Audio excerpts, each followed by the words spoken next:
స్వామి హనుమ ఒక పరమాద్భుతమైనటువంటి స్వరూపం, గొప్ప మంగళప్రదుడు.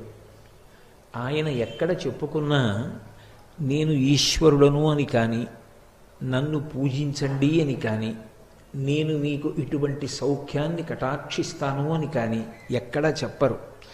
నేను ఇప్పుడే ప్రార్థనా శ్లోకం చేస్తూ జయమంత్రం చదివాను. దాన్ని పెద్దలు జయమంత్రము అని పిలుస్తారు. అది సుందరకాండలో స్వామి హనుమ తోరణం మీద కూర్చుని చెప్పినటువంటి శ్లోకాలు. అందులో ఆయన దాసోహం కోసలీంద్రస్య రామస్య క్లిష్టకర్మణ హనుమాన్ శత్రు సైన్యానాం నిహంత మారుతాత్మజ అంటారు.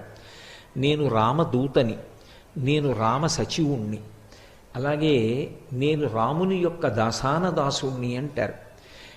ఆయన అంత కష్టపడి 100 యోజనముల సముద్రాన్ని దాటి ఈవలి ఒడ్డునకు వచ్చి కాంచనలంకలో శిశుపావృక్షం కింద సీతమ్మ తల్లి యొక్క దర్శనం చేసి ఆ తల్లిని తన వాక్కుల చేత ఊరడించి రామచంద్రమూర్తి ఇచ్చినటువంటి అభిజ్ఞానమైన ఉంగరాన్ని ఇచ్చేటప్పుడు కూడా అమ్మా నా పేరు ఇది అని కానీ, నేను ఇటువంటి వాణ్ణి అని కానీ ఎక్కడా చెప్పలేదు. వానరోహం మహాభాగే దూతో రామస్య ధీమతః, నేను రామచంద్రమూర్తి యొక్క దూతను అని చెప్పుకున్నారు. అంతటి వినయ సంపత్తి కలిగినటువంటి వారు. కానీ హనుమ యొక్క వైభవంలో ఉన్నటువంటి చాలా చాలా గొప్ప విశేషం ఎక్కడుంది అంటే, స్వామి హనుమని ఆరాధన చేస్తే రామచంద్రమూర్తిని ఆరాధన చేసినట్టు, రామచంద్రమూర్తిని ఆరాధన చేస్తే స్వామి హనుమని ఆరాధన చేసినట్టు. హనుమని ఆరాధన చేసి ఇక ప్రత్యేకంగా రాముణ్ణి ఆరాధన చెయ్యవలసిన అవసరం కానీ, రాముణ్ణి ఆరాధన చేస్తే మళ్ళీ ప్రత్యేకంగా హనుమని ఆరాధన చెయ్యవలసిన అవసరం కానీ మనకి ఉపాసన ఎందుకు కనపడదు. ఎందుకు కనపడదు అంటే, తరచుగా మీకు హనుమకి సంబంధించి ఒక మంగళ శ్లోకం చెప్తారు. ఎత్ర ఎత్ర రఘునాథ కీర్తనం తత్ర తత్ర కృతమస్తకాంజలిం బాష్పవారి పరిపూర్ణలోచనం మారుతిం నమత రాక్షసాంతకం. ఎత్ర ఎత్ర రఘునాథ కీర్తనం, ఎక్కడెక్కడ రామచంద్రమూర్తి యొక్క గుణములు గానము చెయ్యబడతాయో, ఎక్కడెక్కడ రామచంద్రమూర్తిని స్తోత్రం చేస్తామో అక్కడక్కడ మనం ప్రత్యేకంగా మళ్ళీ పిలిచినా పిలవకపోయినా కూడా స్వామి హనుమ వచ్చి కూర్చుంటారు. అది కూడా ఎలా కూర్చుంటారు అంటే, బాష్పవారి పరిపూర్ణ లోచనం, కన్నుల నిండా నీరు పెట్టుకుని కూర్చుంటారట. అంటే ఆనంద తన్మయత్వంతో, ఆనంద భాష్పాలతో కూర్చుంటారు.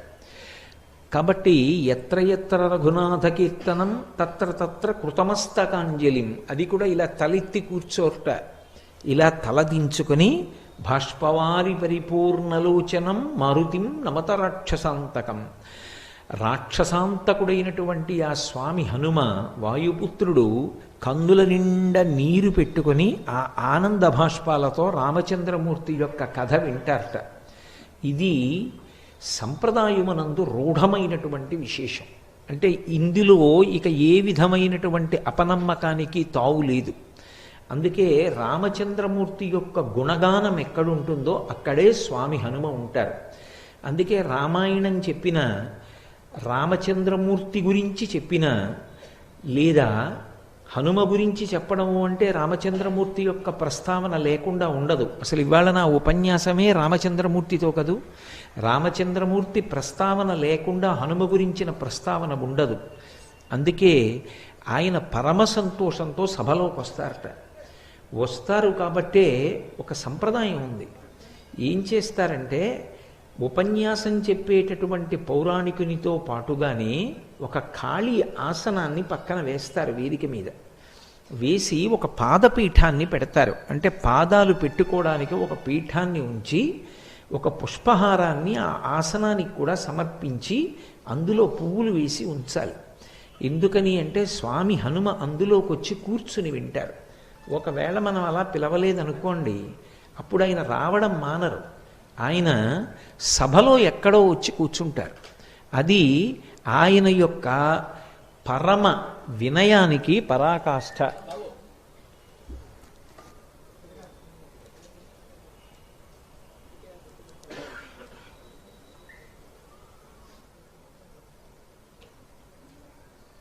అలా వదిలిపెట్టేసేయండి. నేను రాకముందన్నా చేసుకోండి, లేదా మానేసేయండి. హరి ఓం. కాబట్టి రామచంద్రమూర్తి ఎక్కడ ఉంటారో, రామచంద్రమూర్తి గుణగానం ఎక్కడ జరుగుతుందో అక్కడ స్వామి హనుమ ఉంటారు. అందుకే శృంగగిరి పీఠాధిపత్యం వహించినటువంటి మహాపురుషులు చంద్రశేఖర భారతీ మహాస్వామి వారు ఎప్పుడైనా సుందరకాండ పారాయణ చేస్తే తప్పకుండా పక్కన ఒక ఆసనం వేసి పారాయణ చేసేవారు. రాముణ్ణి స్తోత్రం చేస్తే, రామనామం చెప్తే, రాముని యొక్క వైభవాన్ని కీర్తిస్తే చాలు, హనుమ ప్రసన్నులైపోతారు. రెండు, ఆయనకి వరం. ఎక్కడెక్కడ రామ కథ చెప్పబడుతుందో, ఎక్కడెక్కడ రామనామం చెప్పబడుతుందో అక్కడక్కడ ఆయన అనుగ్రహ ప్రదాతయ్యి ఉంటారు. అక్కడక్కడ ఆయన ఉండి వచ్చినటువంటి సభలోని వారందరినీ కూడా అనుగ్రహిస్తారు. అలాగే స్వామి హనుమ గురించి ఎక్కడ ప్రస్తావన చెయ్యబడుతుందో అక్కడ సీతారాములు ఉంటారు. హనుమ గురించి మాట్లాడుతున్నాం అనుకోండి, ఇక పిలవక్కర్లేదు, సీతారాములు ఉంటారు. అందుకే ఉపాసనలో హనుమంతుని యొక్క వైభవం ఎక్కడుంది అంటే ఆయనకి చేసినటువంటి పూజ సీతారాములకు చేసిన పూజయే. మీరు పాలకి నీటికి వేరువేరుగా పూజ చెయ్యక్కర్లేదు. పాలలో నీళ్లు కలిసి ఉన్నాయనుకోండి, ఒక్క పాత్రలో నీళ్లు కలిసిన పాల నుంచి పూజ చేస్తే పాలకి నీటికి కలిపి పూజ చేసినట్టే.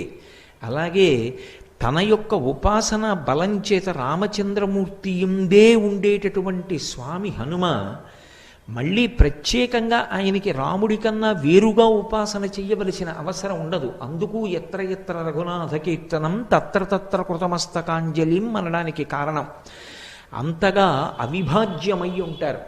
నేను దాసాన దాసుణ్ణి అని చెప్పిన, నేను రామదూతని అని చెప్పిన, నేను సుగ్రీవ సచివుణ్ణి అని ఆయన చెప్పిన, వాయుపుత్రుణ్ణి అని ఆయన చెప్పిన, ఆయన తనంత తానుగా భక్తకోటికంతటికీ కూడా విశేషమైనటువంటి అనుగ్రహాన్ని ప్రసరించగలిగినటువంటి అద్భుతమైనటువంటి స్వరూపం.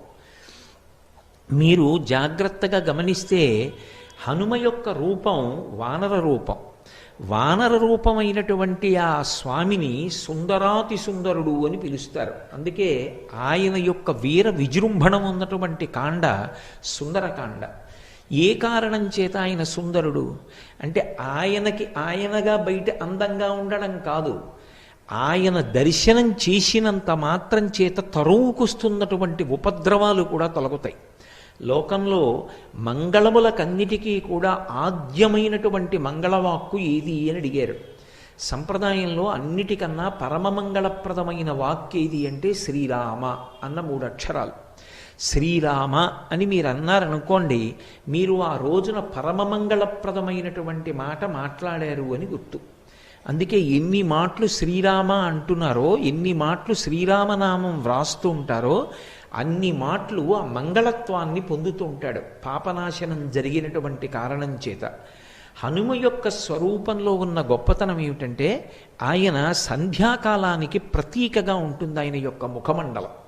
అందుకే వాల్మీకి మహర్షి ఈ రహస్యాన్ని లోకానికి చెప్పడం కోసమే సుందరకాండలో హనుమ యొక్క ముఖమండలం గురించి ఒక శ్లోకం చేస్తూ ఒక మాట అంటారు. ముఖం నాసికయా తస్య తామ్రయా తామ్రమా బభౌ సంధ్యాయా సమభిస్పృష్టం యథాతత్ సూర్యమండలం అంటారు. సంధ్యాకాలంలో ఉండేటటువంటి సూర్యమండలం ఎలా ఉంటుందో స్వామి హనుమ యొక్క ముఖమండలం అలా ఉంటుంది. అంత ఎర్రటి ముఖంతో ఏదో పగడాల యొక్క బంత్య అన్నట్టుగా ఆయన యొక్క మూతి ఉంటుంది. అటువంటి ముఖమండలాన్ని ఎవరైతే చూస్తారో అటువంటి వారు సంధ్యాకాలాన్ని దర్శనం చేసినట్టు.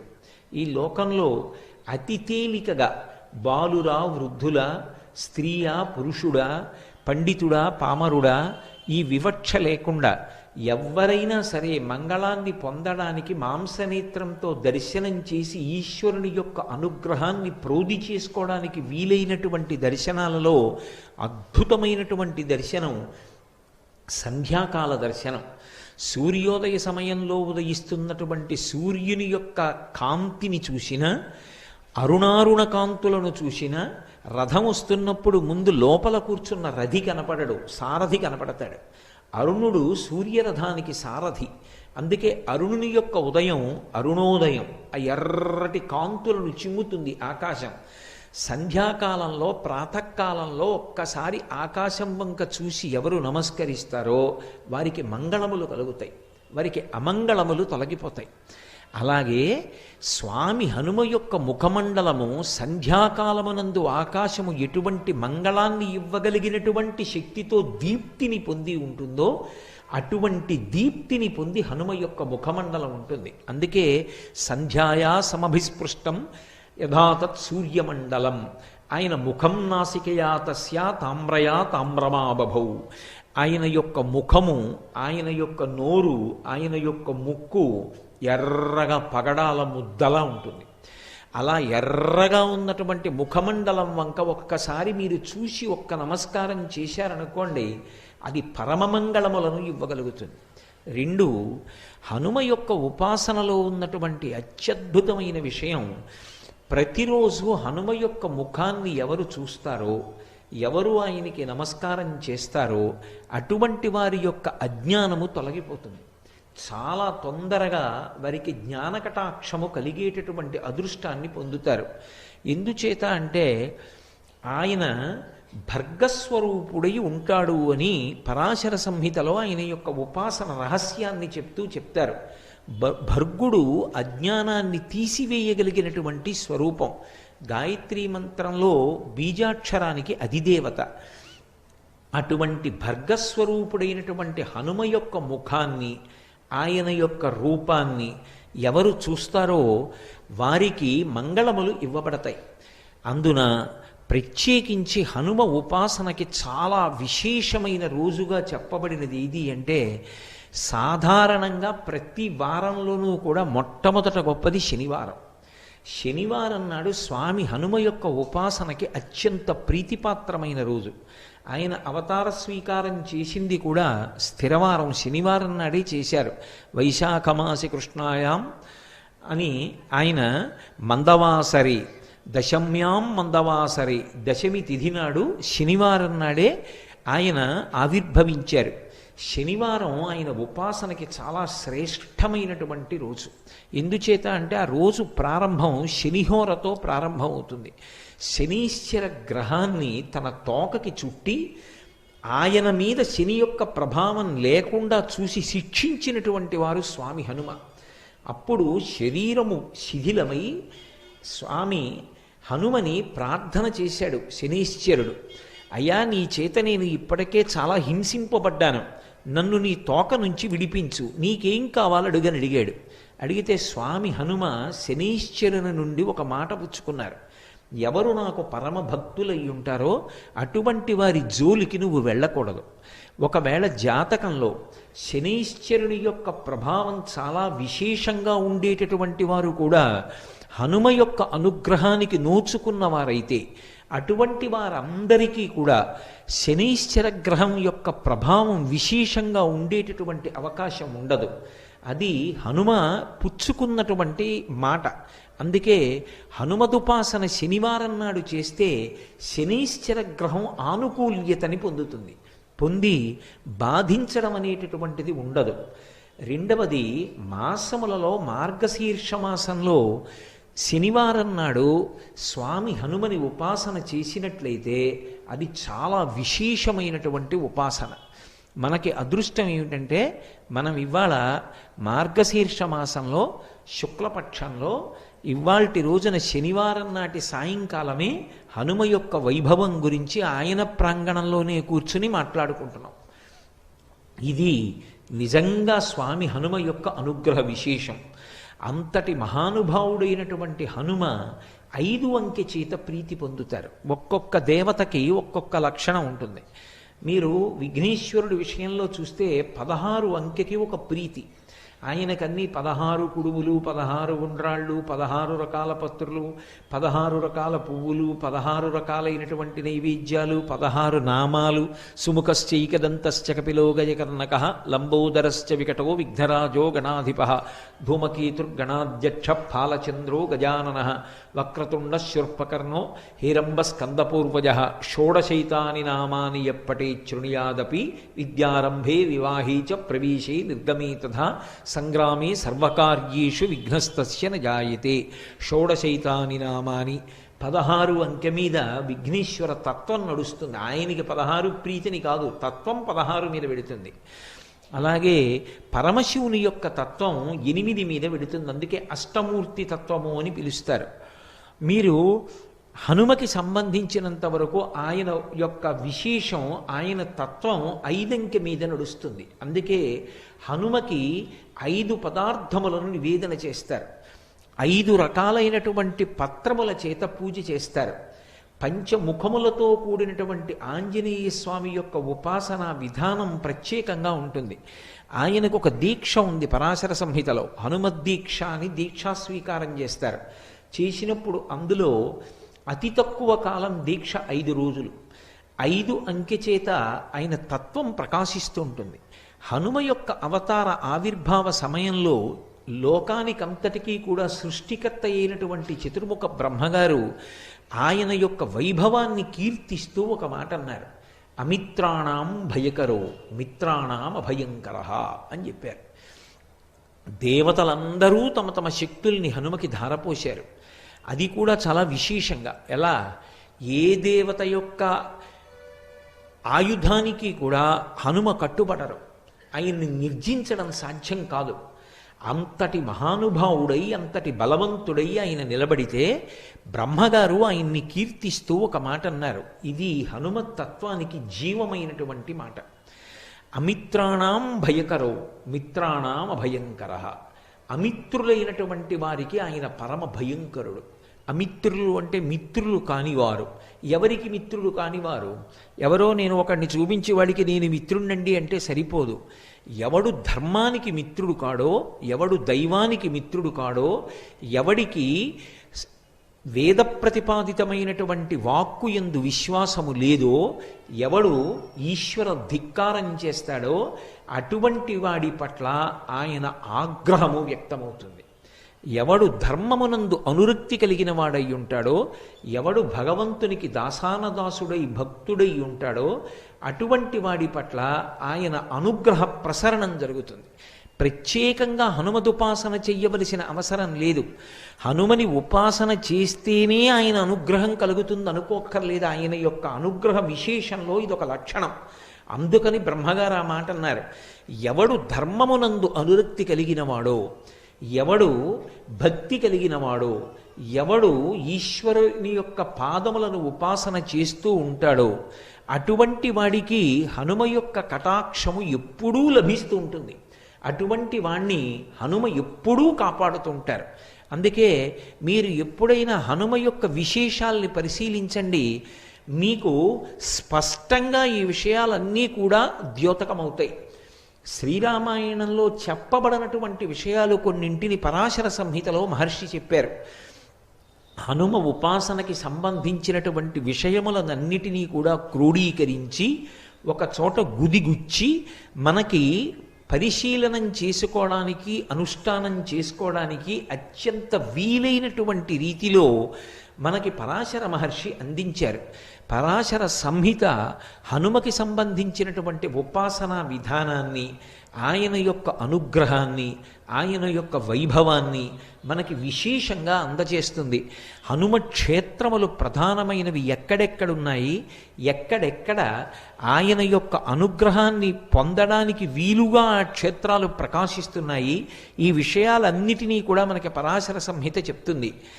మీరు హనుమ ద్వైభవాన్ని, హనుమకి ధర్మము పట్ల ఉండేటటువంటి అనురక్తిని, ఆయన భక్తుడైనటువంటి వాణ్ణి కాపాడేటటువంటి రీతిని, ఆయనకి ఎదురు నిలబడగలిగినటువంటి వాడు లోకంలో ఎవ్వరూ ఉండడు అనేటటువంటి రూఢమైన సత్యాన్ని ప్రకాశింపచేసేటటువంటి రీతిలో రచింపబడి మనకి అందివ్వబడిన పరాశర సంహితని పరిశీలనం చేస్తే కొన్ని అద్భుతమైనటువంటి విశేషాలు ద్యోతకమవుతాయి. శ్రీరామాయణంలో ప్రస్తావించబడకపోయినప్పటికీ మైరావణోపాఖ్యానము అని ఒక ఉపాఖ్యానాన్ని పరాశర సంహితలో మహర్షి చెప్తారు. రావణాసురుని యొక్క శరీర బంధువు మైరావణుడు. రావణాసురుడు ఎంత ప్రమాదకారియో మైరావణుడు కూడా అంతే ప్రమాదకారి. పైగా విశేషమైనటువంటి మాయాశక్తులను కూడా తీసుకుని ఉన్నవాడు. ఎంతటి మాయకైనా సరే లోకాన్ని వశం చెయ్యగలిగినటువంటి వాడు. అటువంటి వాడు పాతాళంలో ఉన్నటువంటి లంకాపట్టణానికి అధిపతి అయి ఉన్నాడు. ఆ మైరావణునికి ఒక చెల్లెలు ఉండేది, ఆమె పేరు దుర్దండి. ఆ చెల్లెలు దుర్దండికి ఒక కుమారుడు ఉండేవాడు, అతని పేరు కాలమేఘుడు. ఒకప్పుడు దేవర్షి అయినటువంటి నారద మహర్షి లోక సంచారం చేస్తూ పాతాళంలో ఉన్నటువంటి లంకాపట్టణానికి వెళ్ళారు. వెళ్ళి ఆ కాలమేఘుడు అనబడేటటువంటి వ్యక్తిని చూశారు. చూసి ఆయన కొన్ని మాటలు చెప్పారు. మనం వెంకటేశ్వర సుప్రభాతంలో చెప్తుంటామే, రేఖామయద్ధుధాకలచాత పత్ర వజ్రాంకుశాంబురుహ కల్పక శంఖ చక్రై భవ్యైరలంకృతతలౌ పరతత్వ చిహ్నై శ్రీ వెంకటేశ చరణౌ శరణం ప్రపద్యే అని. అలా ఆ కాలమేఘుని యొక్క పాదముల యందు కొన్ని అద్భుతమైనటువంటి రేఖలున్నాయి. ఆ రేఖలు ఎవరికి ఉంటాయో అటువంటి వాడు చాలా ఉత్తముడై, పరమ భాగవతోత్తముడై, చాలా గొప్ప చక్రవర్తి కాగలడు.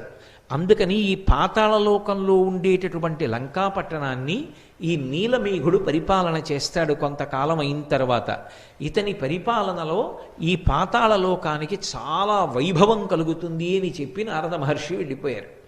ఇది విన్నాడు మేనమామ అయినటువంటి మైరావణుడు.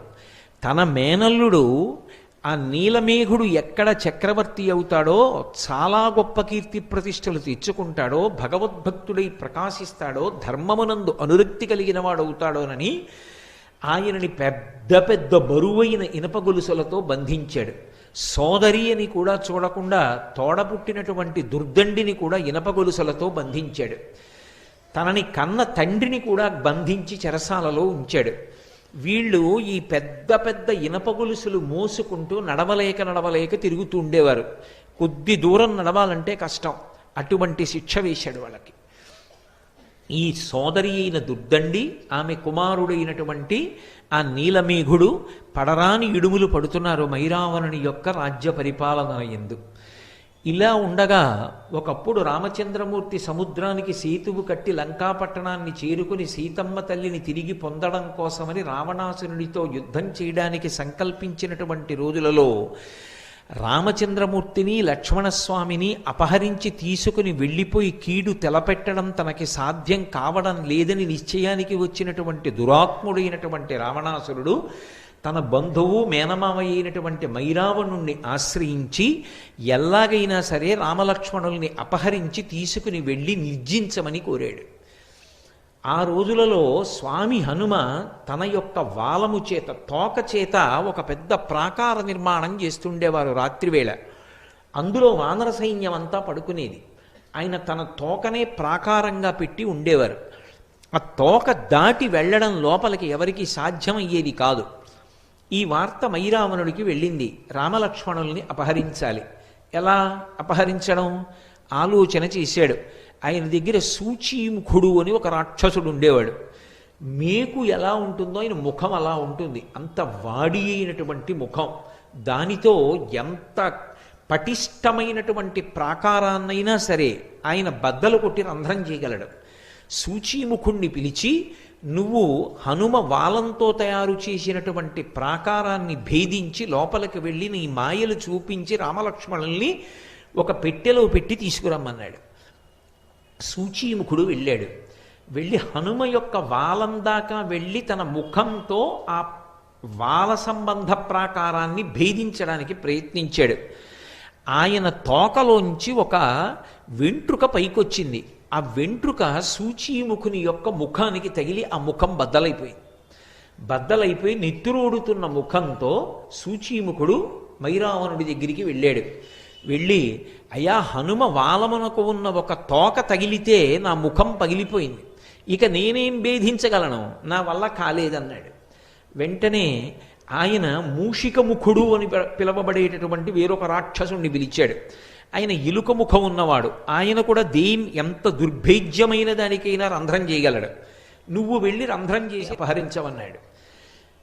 వెంటనే ఆ మూషికముఖుడు బయలుదేరి వచ్చి హనుమ తోకని స్పృశించగానే ఆయన ముఖం కూడా బద్దలైపోయింది. అంతటి తేజోవంతమైన స్వరూపం. అందుకే హనుమ యొక్క మూర్తికి ఒక్క నమస్కారం చేస్తే చాలు, తరువుకొస్తున్నటువంటి దురితాలు ఉపద్రవాలు కూడా పక్కకి తొలగిపోతాయి అని చెప్తారు. మనకి రహదారుల వెంట ఎక్కడ చూసినా పూర్వం పెద్ద పెద్ద హనుమన్ మూర్తిని పెట్టి ఉంచేవారు. ఎందుకంటే అంతంత పెద్ద పెద్ద చెట్లని ఆశ్రయించి ఏ ఉగ్రభూతములుంటాయో ప్రయాణం చేస్తున్న వాళ్ళకి ప్రమాదాలు కలగకూడదని ప్రతి ఊరి వాళ్ళు కూడా ఊరి బయట రహదారి పక్కన హనుమన్మూర్తిని ఉంచి తమ ఊరు దాటి పక్క ఊరు వెళ్లే వరకు ప్రయాణికులకు ఇబ్బంది కలగకుండా క్షేమాన్ని ఆశించి తమ వంతు సహాయంగా హనుమన్మూర్తులను ప్రతిష్ఠ చేస్తూ ఉండేవారు. ఇప్పటికీ మీకు తూర్పుగోదావరి జిల్లా, పశ్చిమ గోదావరి జిల్లాల్లో కాలవ ఒడ్డున వెళ్ళిపోతుంటే ప్రతి ఊళ్ళో మొట్టమొదట స్వామి హనుమ యొక్క మూర్తి దర్శనం అవుతుంది. ఆయన కనపడ్డారు అంటే చాలు మనసుకి ప్రశాంతత. అటువంటి మహాద్భుతమూర్తి అయినటువంటి ఆ స్వామి యొక్క వాలానికి రంధ్రం చేయడానికి ప్రయత్నించాడు మూషికముఖుడు. ఆయన వాలమునకు తన ముఖం తగలగానే మూషికముఖుని యొక్క ముఖం కూడా బ్రద్దలైపోయింది.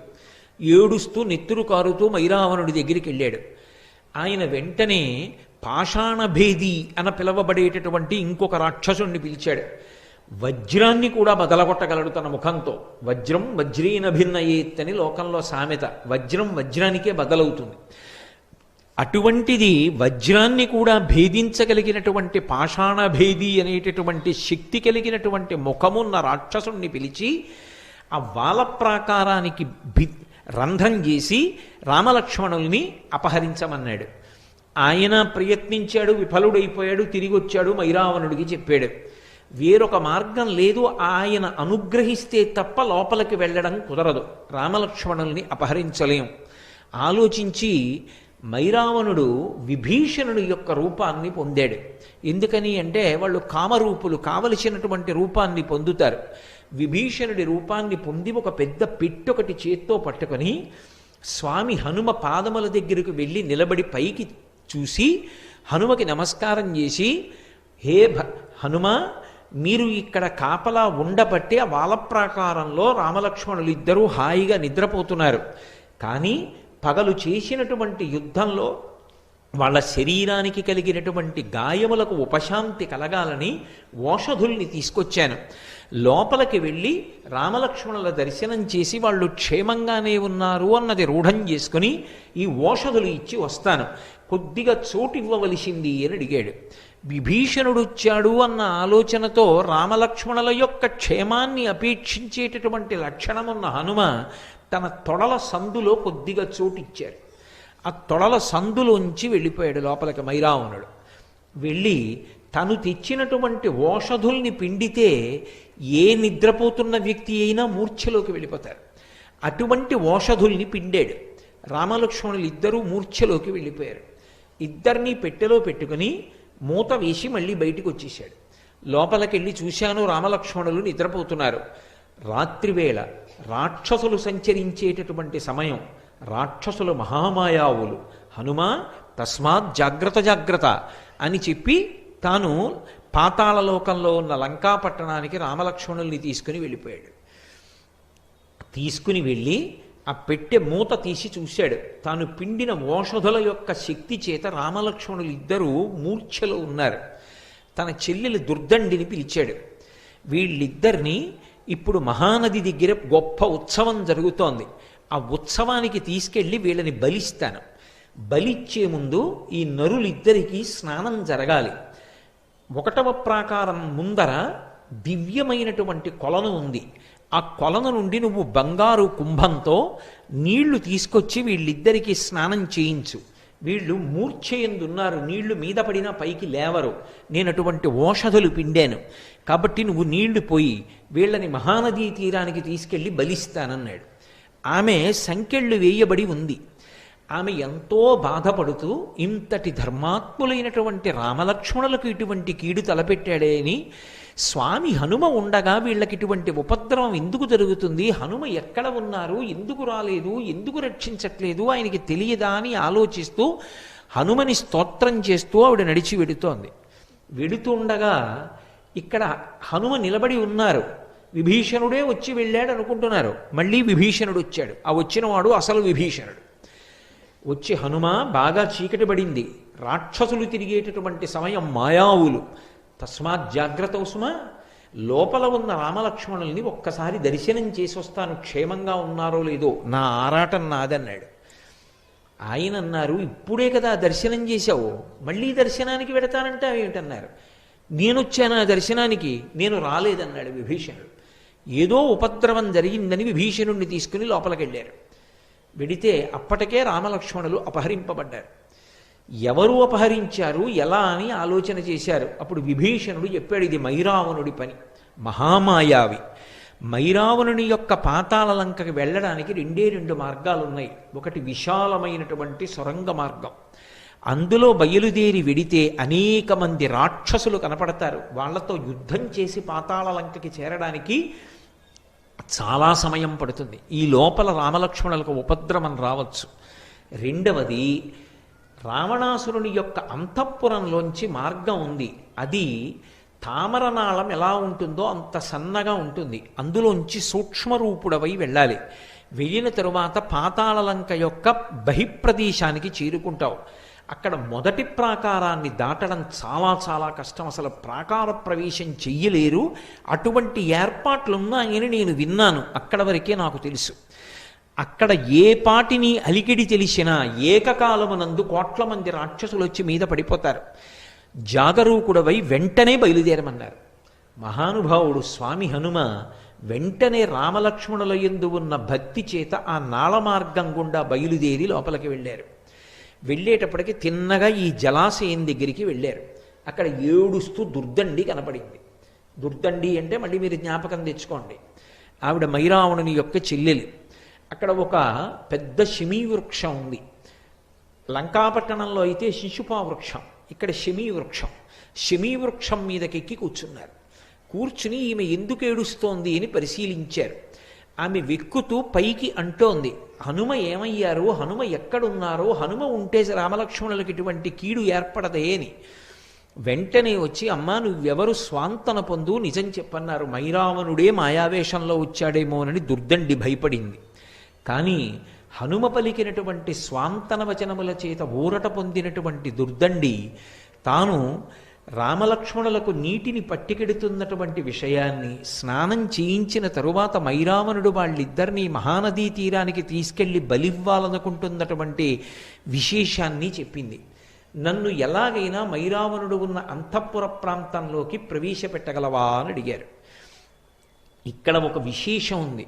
అసలు మొదటి ప్రాకారంలోకి, పట్టణంలోకి ప్రవేశం చెయ్యాలి అంటే ఒక బిలమార్గం ఉంటుంది. ఆ బిలంలోంచి వెళ్ళాలి.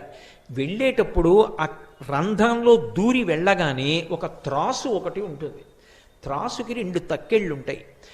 ఈ 2 తక్కెళ్లలో ఏదో ఒక తక్కెడ మీద నుంచి నడిచి వెళ్ళాలి.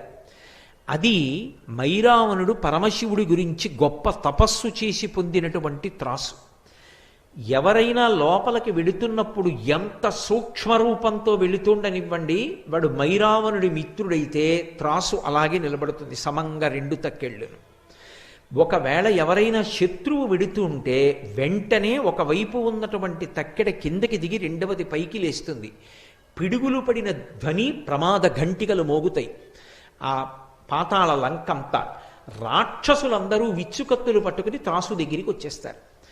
కాబట్టి ఎలా మిమ్మల్ని తీసుకెళ్దామని అడిగింది. నేను ఈ జమ్మి ఆకంత రూపాన్ని పొందుతాను. మీరు శమీ వృక్షాన్ని చూసి ఉంటారు. శారదా నవరాత్రుల్లో విజయదశమి నాడు శమీ పూజ అని చేస్తాం. చాలా చిన్న ఆకు ఉంటుంది. అంత సూక్ష్మ రూపాన్ని పొంది ఆమె పట్టుకున్నటువంటి జలకలశలోకి ప్రవేశించి దాని అంచు పట్టు కూర్చున్నారు. అది ఆయన అనుగ్రహ విశేషం. మహానుభావుడు ఏ రూపాన్నైనా ధరిస్తారు, కామరూపి. ఆ జలకలశ పట్టుకుని ఆ దుర్దండి ఆ బిలంలోంచి ప్రవేశించి తక్కెట మీద అడుగుపెట్టింది. అది పరమశివానుగ్రహంతో వచ్చిన త్రాసు. మైరావణునికి విరోధి అయినటువంటి హనుమ ప్రవేశిస్తున్నారని త్రాసుకి తెలిసిపోయింది. అది వెంటనే రెండవ పక్క తక్కెడ దిగిపోయి పిడుగులు పడిన చప్పుడు వచ్చి భయంకరమైన గంటలు మోగాయి, ప్రమాద గంటికలు. వెంటనే రాక్షసులు వచ్చి మీద పడిపోయారు. హనుమ పరమ భయంకరమైనటువంటి రూపాన్ని పొంది రాక్షసులందరినీ మర్దించారు. ఆయనకి అది పెద్ద విశేషం కాదు. అరిచేత్తో కొట్టి చంపేస్తారు. అమిత్రాణం భయకరో. అందుకే కదా జయమంత్రంతో చెప్తారు, జయమంత్రంలో అంటారు, పాదపైశ్చ సహస్రశ అర్ధయిత్వా పురీం లంకాం అభివజ్యచ మైథిలీం అంటారు. నేను రాళ్ళు విసిరి చంపుతాను, నా అరికాళ్లతో తొక్కి చంపుతాను, అరిచేతులతో మర్దించి చంపుతాను, మోచేతులతో పొడిచి చంపుతాను, నా కోరలతో కురికి చంపుతాను, శిరస్సుతో కుమ్మి చంపుతాను, శిలాభిస్తు ప్రహరత నాకు రాళ్ళు పెట్టి కొట్టి చంపుతాను, పర్వత శిఖరములను ఊడదీసి విసురుతా, చెట్లు పెకలించి విసురుతా, నాకు ఆయుధం అక్కర్లేదు. అంతటి మహాతేజోమూర్తి. కాబట్టి ఆయన ఈ రాక్షసులందరినీ సంహరించారు. కానీ ఎక్కడి నుంచో ఒక మహావీరుడు వచ్చాడు. ఇద్దరి మధ్య అరివీర భయంకరమైనటువంటి యుద్ధం జరిగింది. ఎంత యుద్ధం చేసినా స్వామి హనుమ అవతల యుద్ధానికి వచ్చినటువంటి వీరుణ్ణి మట్టు పెట్టలేకపోయారు. ఆఖరికి హనుమ అంతటి వారు బడలిపోయారు. అంత బడలిపోయి ఆశ్చర్యపోయారు. ఇంత శక్తి కలిగినటువంటి వాడు ఎలా తయారయ్యాడు అసలు? పైగా ఇతన్ని చూస్తే నాకేదో అవ్యాజమైన ప్రేమ కలుగుతోంది. ఇంతటి మహావీరుడు అని నాకు కోపం రావట్లేదు, చంపేద్దామన్న తీవ్రమైన ఇచ్ఛ కలగట్లా. ఏదో ఉందని ఒక్కసారి ఆగి, అసలు నువ్వెవరు నాతో ఇంతసేపు నిలబడి పోరు సాగించగలిగావు, నీ గాథ ఏమిటి చెప్పమన్నారు. అంటే ఆయన తన కథ చెప్పడం మొదలుపెట్టాడు. ఒకానొకప్పుడు ఒక గంధర్వకాంత ఉండేది. ఆమె మతంగ మహర్షి చేత వేరొక కారణానికి శపింపబడి ఒక పెద్ద చాపగా మారి దక్షిణ సముద్రంలో ఉండేది.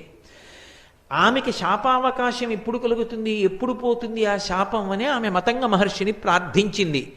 హనుమ ఎప్పుడైనా అలసట పొందితే, అలసట పొందినటువంటి హనుమ ఒంటి నుండి చెమట పుడితే, ఆ చెమట ఆయన ఇలా తీసి పక్కన పడేస్తే, ఆ చెమట నువ్వు మింగితే, చెమట వలన నీకు కొడుకు పుడితే నీకు శాపం పోతుంది. కానీ నీకు భూత భవిష్యత్ వర్తమాన కాలముల యందు దృష్టినిస్తున్నాను, అది పోదు. గతంలో ఏం జరిగిందో, ఏం జరుగుతోందో, ఏం జరగబోతోందో నీకు తెలుస్తుంది. నీకు ఆ శక్తిని ఇచ్చాను, వెళ్ళమన్నారు మతంగ మహర్షి. అన్నీ రామకార్యం కోసం వచ్చినవే. మహర్షుల యొక్క ఏర్పాటు అంత చాకచక్యంగా. ఆమె దీర్ఘదీహి అన్న పేరుతో పెద్ద చాప అయి దక్షిణ సముద్రంలో ఉంది.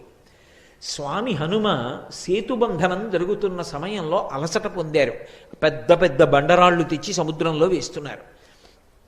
చెమట పట్టదండి మరి. చెమట పట్టి ఆయన నుదుటికి ఉన్న చెమటని ఇలా తీసి ఇలా అన్నారు. ఇలా అన్నప్పుడు దులపబడినటువంటి ఆ చెమట బిందువుల్ని దీర్ఘదేహి అయినటువంటి గంధర్వకాంత చాప రూపంలో ఉన్నది పెద్ద నోరు తెరిచి పట్టుకుని గుటుక్కుని మింగింది. అది మహర్షి యొక్క మాట. అది ఉత్తినే పోవడానికి వీల్లేదు. అలా పుడతారా అండి అంటే అది సామాన్య విశేషం. యోగి నోటి వెంట వచ్చిన మాట అబద్ధం అవడానికి వీల్లేదు. అది సత్యమై తీరాలి. ఈశ్వరుడు సత్యం చేస్తాడు. అందువల్ల ఆమె గర్భిణి అయింది. లోపల పిల్లవాడు పెరిగాడు. ఆ పిల్లవాడు పుట్టిన తర్వాత ఆమెకి శాప విమోచనం అయిపోయింది. ఆమె ఆ పిల్లవాడికి మత్స్యవల్లభుడు అని పేరు పెట్టింది. నాయనా, నువ్వు హనుమ యొక్క కుమారుడివి, నేను గంధర్వకాంతని, శాపం చేత ఇలా వచ్చాను. నువ్వు పరమ దుర్మార్గుడైనటువంటి మైరావణుణ్ణి సేవిస్తూ ఉండు. దానివలన నీకు ఒక ప్రయోజనం కలుగుతుంది. నీ తండ్రి దర్శనమవుతుంది. ఒకానొక నాడు నీ తండ్రికి ఉపకారం చెయ్యగలుగుతావు. ఆయన అత్యంత ఒత్తిడిలో వస్తాడు. వచ్చినప్పుడు నువ్వు ఉపకారం చేస్తావు. అక్కడ ఉండమంది. అందుకని నా పేరు మత్స్యవల్లభుడు, నేను హనుమ యొక్క కుమారుణ్ణి. అందుకని నన్ను మట్టు పెట్టడం అంత తేలిక కాదు. మా తండ్రి గారి యొక్క వైభవం నాది.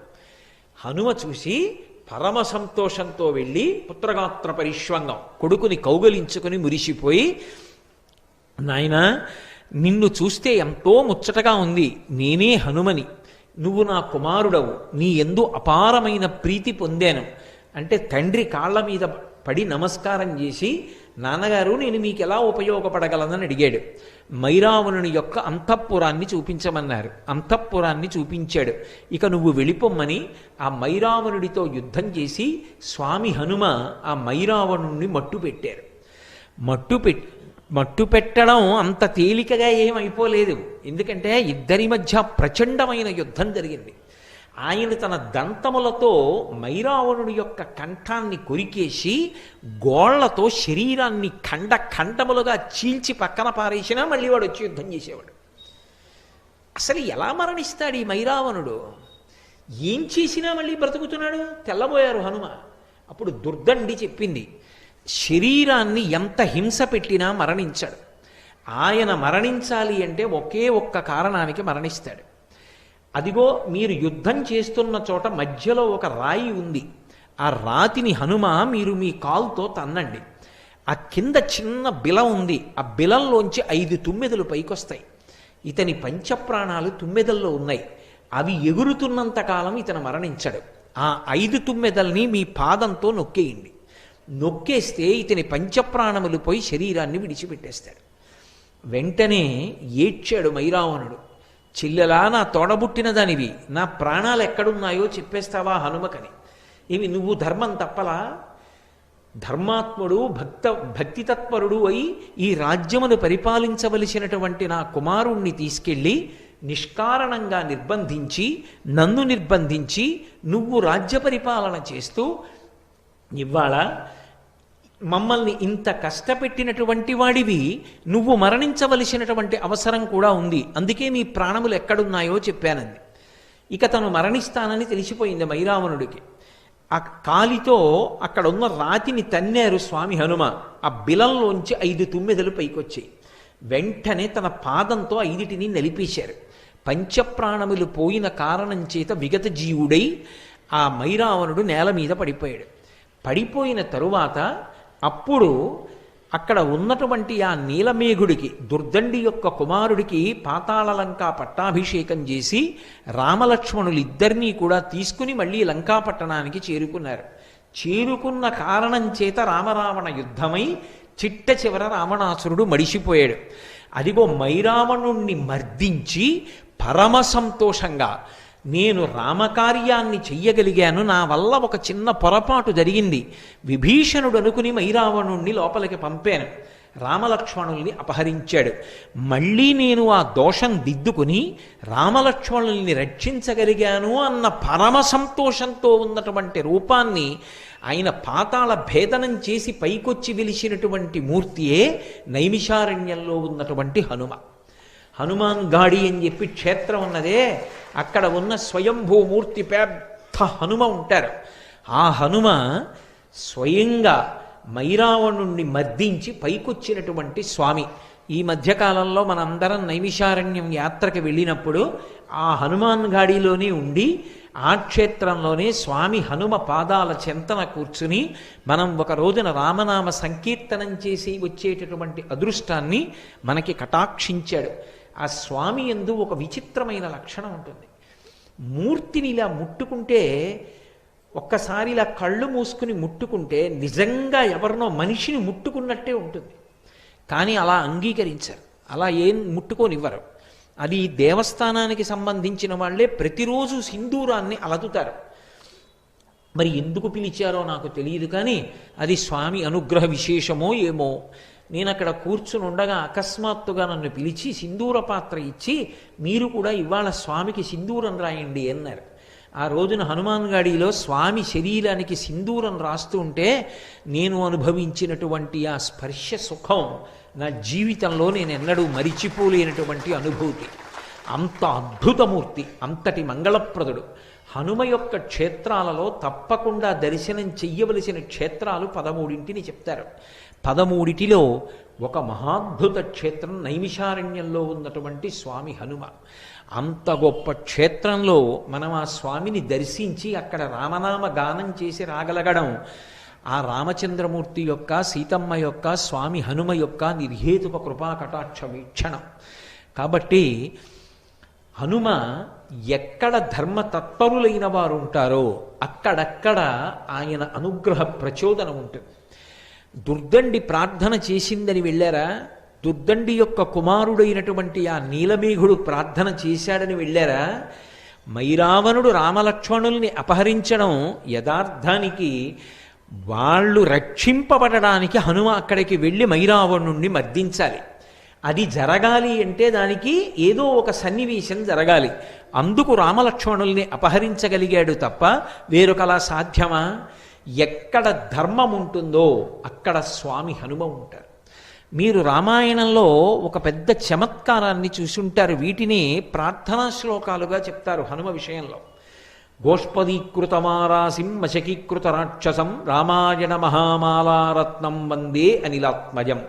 రామాయణ మహామాలారత్నం.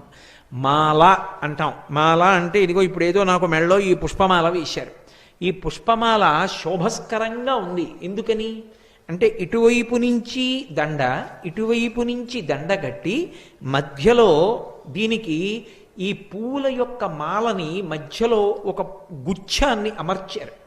ఇది రెండు వైపుల నుంచి వచ్చినటువంటి మాల కలుసుకున్న చోట శోభస్కరంగా సౌందర్యవంతంగా చేస్తుంది. అలా రామాయణము అనబడేటటువంటి మాల ఎక్కడ కలుసుకుందో అక్కడ హనుమ దాన్ని శోభస్కరం చేసేటటువంటి రత్నం. అది లేకపోతే ఆ మాలకు అందమే లేదు. మీరు ఎప్పుడైనా రామాయణం విషయంలో ఒక విశేషాన్ని గమనించండి. మహాత్ములు అని రామాయణంలో కీర్తింపబడడం సాధారణంగా ఎక్కడ అన్వయం అయిపోతుందంటే సీతారాములిద్దరికీ కూడా సంబంధించిన వారై సీతారాముల యొక్క హృదయాన్ని చూరగొన్నవారై సీతారాములు ఇద్దరి యొక్క బాహ్యంలో రామాయణంలో నరులుగా వచ్చారు కాబట్టి వాళ్ళ కష్టాన్ని తీర్చడంలోనో వాళ్ళిద్దరినీ కలపడంలోనో వాళ్ళిద్దరికీ మనశ్శాంతిని ఇవ్వడంలోనో ఎవరు రామాయణంలో ప్రధానమైనటువంటి స్థితిలో నిలబడ్డారో వాళ్ళు మహాత్ములుగా రామాయణంలో కీర్తింపబడతారు. మీరు గమనించండి. మొట్టమొదటి వ్యక్తి విశ్వామిత్రుడు. విశ్వామిత్రుడు శ్రీరామాయణంలో బాలకాండ ఒక్క దాంట్లోనే కనపడతారు. ఒక్క బాలకాండలోనే కనపడినప్పటికీ విశ్వామిత్రుడు అసలు సీతారాములు ఇద్దరినీ కలిపాడు. సీతా కళ్యాణం చేసినది ఎవరు అంటే విశ్వామిత్రుడే. విశ్వామిత్రుడే రామలక్ష్మణులు ఇద్దరినీ కూడా మిథిలా నగరానికి తీసుకెళ్ళాడు. శివధనుర్భంగం చేయించాడు.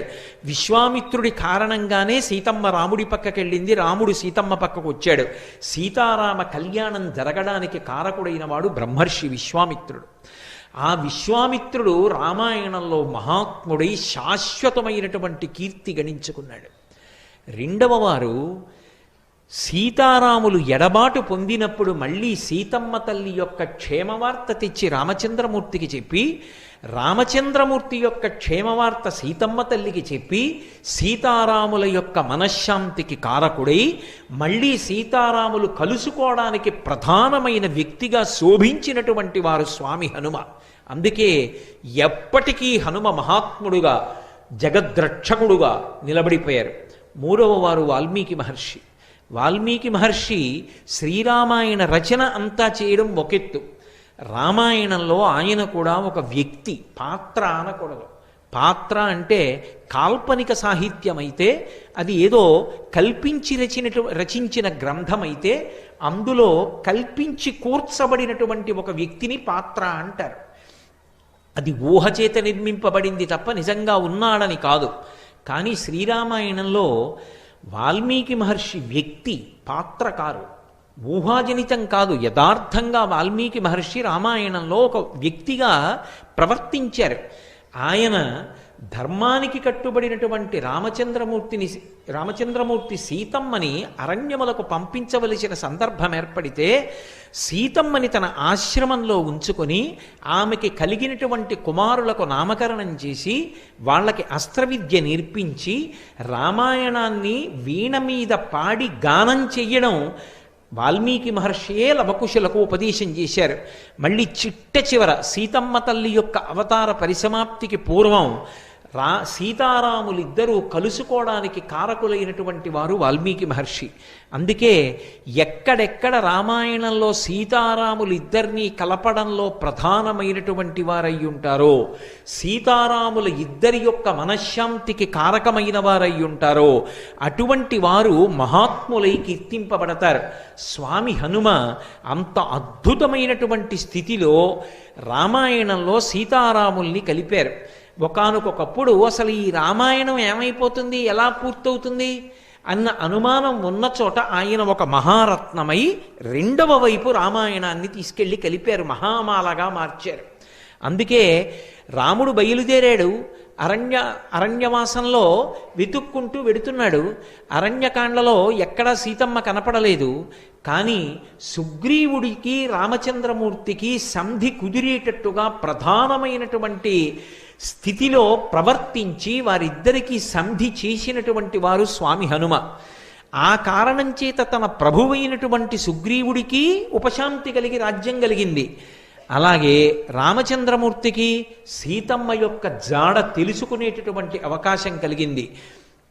ఆ హనుమ అనబడేటటువంటి వ్యక్తి లేకపోతే అసలు రామాయణం ఏమైపోతుంది అన్నదాన్ని నిర్ణయించడం కూడా కష్టం. అందుకే రామాయణ మహామాలారత్నం వందే అనిలాత్మజం. ఆయన ఉపకారం చెయ్యడానికి ఇది కారణము అని చెప్పవలసి వస్తే ఒక్కటే కారణం. ఏమిటా కారణము అంటే కేవలము భక్తి. భక్తి యొక్క మాట విస్తృతి పొందినప్పుడు ధర్మము, ఎక్కడ ధర్మమునందు అనురక్తి ఉంటుందో అక్కడక్కడ స్వామి హనుమ యొక్క కటాక్షం ఉంటుంది.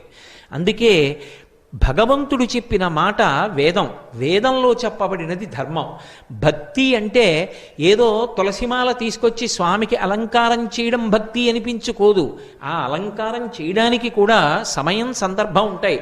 ఉపన్యాసం మధ్యలో స్వామివారి దగ్గరికి వెళ్ళి అలంకారాలు చేయడాలు అవి చేయరు. చేస్తే ముందు చెయ్యాలి, లేకపోతే చివర చెయ్యాలి. అలంకారం చెయ్యడం భక్తి కాదు, సందర్భాన్ని చూసి ప్రవర్తించడం భక్తి. రెండు, వేదం చెప్పినట్టు బ్రతకడం భక్తి. వేదము ఈశ్వర ప్రోక్తం. ఈశ్వరుడు ఇలా బ్రతకండి అని చెప్పాడు. ఆయన ఎలా బ్రతకమని చెప్పాడో అలా బ్రతకడం భక్తి. అలా బ్రతకడానికే ధర్మ మార్గంలో ఉన్నాడు అని పిలుస్తారు. ఈశ్వరుడు ఏది చెప్పాడో అది ధర్మమైతే ఆ ధర్మాన్ని పట్టుకున్నవాడెవరో వాడు ధార్మికుడు. ఆ ధార్మికుడికి ప్రత్యేకమైన ఉపాసన అక్కర్లేదు. ధర్మాన్ని పట్టుకున్న కారణం చేత స్వామి హనుమ యొక్క అనుగ్రహం సర్వకాలముల యందు ఉంటుంది. నేను మీకు ఒక ఉదాహరణ చూపిస్తాను. వాయుపుత్రుడు స్వామి హనుమ. వాయుపుత్రుడు యథార్థమనకు హనుమ ఒక్కరే కాదు, భీమసేనుడు కూడా వాయుపుత్రుడే. భీమసేనుడు వాయుపుత్రుడైనా హనుమకి ఎంత బలపరాక్రమములున్నాయో, ఎంత బుద్ధి వైభవమున్నదో అంత బుద్ధి వైభవము అంత బలపరాక్రమములు భీముడికి ఉన్నాయి అని చెప్పడం సాధ్యం కాదు. రెండు, వాయుపుత్రుడైనటువంటి భీముడికి ఉపాసన లేదు. భీముడికి గుడి కట్టడం కానీ, భీముడికి అష్టోత్తరం కానీ, భీముడికి ఉపాసన కానీ, భీముడి మీద స్తోత్రాలు కానీ ఉండవు. కానీ వాయుపుత్రుడైనటువంటి హనుమకి మాత్రం ఉపాసన ఉంది. సర్వకాలముల యందు ఆయన్ని స్తోత్రం చేసి ఆయన్ని అనుగ్రహాన్ని పొందడానికి ప్రయత్నం చెయ్యడం అనేది లోకంలో ఉంది. ఎందుకని ఉంది అంటే కేవలము వాయుపుత్రుడైన కారణం చేత అంత బలవంతుడు కాడు. ఆయన తన నడవడి చేత అసలు అవతార ప్రారంభమునందే దేవతలందరి యొక్క విశేషానుగ్రహము చేత, తన బుద్ధిబలము చేత, గురువు యొక్క కటాక్షము చేత, సీతారాముల అనుగ్రహ బలం చేత, తన భక్తి చేత, తన యొక్క ధర్మం చేత, తన యొక్క త్యాగము చేత అంత వైభవోపేతమైనటువంటి స్థితిని సంతరించుకున్నారు. అందుకే అడగవలసిన అవసరం లేకుండా ధర్మం ఎక్కడ నిలబడాలో అక్కడ హనుమ యొక్క రక్షణ ఉంటుంది. అందుకే ధర్మాత్ములైన వారి జోలికి, పరమ భక్తులైన వారి జోలికి వెళ్ళి వాళ్ళ మనసు కష్టపడి వాళ్ళని ఇబ్బంది పెట్టే ప్రయత్నం చేశారనుకోండి, ఆయన మనసు కష్టపడనంత కాలం పర్వాలేదు. ఆయన కన్నుల నీరు కారిందనుకోండి, హనుమ ఆయన సంగతి చూడడం మొదలుపెట్టిన నాడు ప్రమాదాలు ఏర్పడతాయి. అందుకే హనుమ జోక్యం ఎందుకుంటుంది అంటే ధర్మం కోసం ఉంటుంది. మీకు నేను దీనికి ఒక ఉదాహరణ చూపిస్తాను. త్రేతాయుగంలో రామాయణం జరిగింది. ద్వాపర యుగంలో కురుక్షేత్ర సంగ్రామం జరిగింది. ద్వాపర యుగంలో ఒకానొకప్పుడు పాండవులందరూ కూడా అరణ్యవాసం చేశారు. ఎందుకు అరణ్యవాసం చేశారు, ఎందుకు అజ్ఞాతవాసం చేశారు, ఈ విశేషాలన్నీ మీకు తెలిసున్నవి. వాళ్ళు అరణ్యవాసం చేస్తున్న రోజులలో 6 రోజులు బదరీ క్షేత్రంలో ఉన్నారు. 6 రోజులు బదరీ క్షేత్రంలో ఉన్నప్పుడు ఒక రోజున భీమసేనుడు ద్రౌపదీదేవితో కలిసి ఆ బదరీ క్షేత్రానికి కింద హిమవత్ పర్వత ప్రాంతంలో ఒక చోట కూర్చుని ఉన్నాడు శిలావేదిక మీద. ఎక్కడ నుండో పెద్ద గాలి వేసింది. ఆ గాలికి ఒక పెద్ద తామర పువ్వు ఒకటి వచ్చి వాళ్ళ దగ్గర పడింది. కుతూహలంగా ద్రౌపదీదేవి ఆ తామర పువ్వుని పైకెత్తి చూసింది. అది 1000 రేకుల పద్మం, సహస్రపత్ర కమలం. అందులోంచి విశేషమైన సువాసన వస్తోంది. ఆవిడంది, ఇటువంటి పుష్పాన్ని నేను పూర్వం చూడలేదు, ఎంత అద్భుతంగా ఉంది ఈ పువ్వు, ఎంత సౌకుమార్యంతో ఉంది, ఎంత గొప్ప సువాసనలు గుబాళిస్తోంది. ఇటువంటి పువ్వులు మరికొన్ని పువ్వులుంటే నేను సంతోషిస్తాను, ఇటువంటి పువ్వులు మరికొన్ని నా కొరకు తెచ్చిపెట్టగలరా అని భీమసేనుణ్ణి అడిగింది. ఏదైనా సాధించడం అంటే మహాసంతోషం భీముడికి. ఆయన ఆ 1000 రేకుల తామర ఎటువైపు నుంచి వచ్చి పడిందో, ఆ గాలి ఎటువైపు నుంచి వచ్చిందో దానికి అభిముఖంగా ప్రయాణం మొదలుపెట్టాడు. ఆ హిమవత్ పర్వత శృంగముల మీద ప్రయాణం చేస్తున్నాడు. కనపట్ట జంతువుల్ని తన చేతులతో మర్దిస్తున్నాడు. మంచి చల్లటి నీరు కలిగినటువంటి ఒక సరోవరం కనపడింది.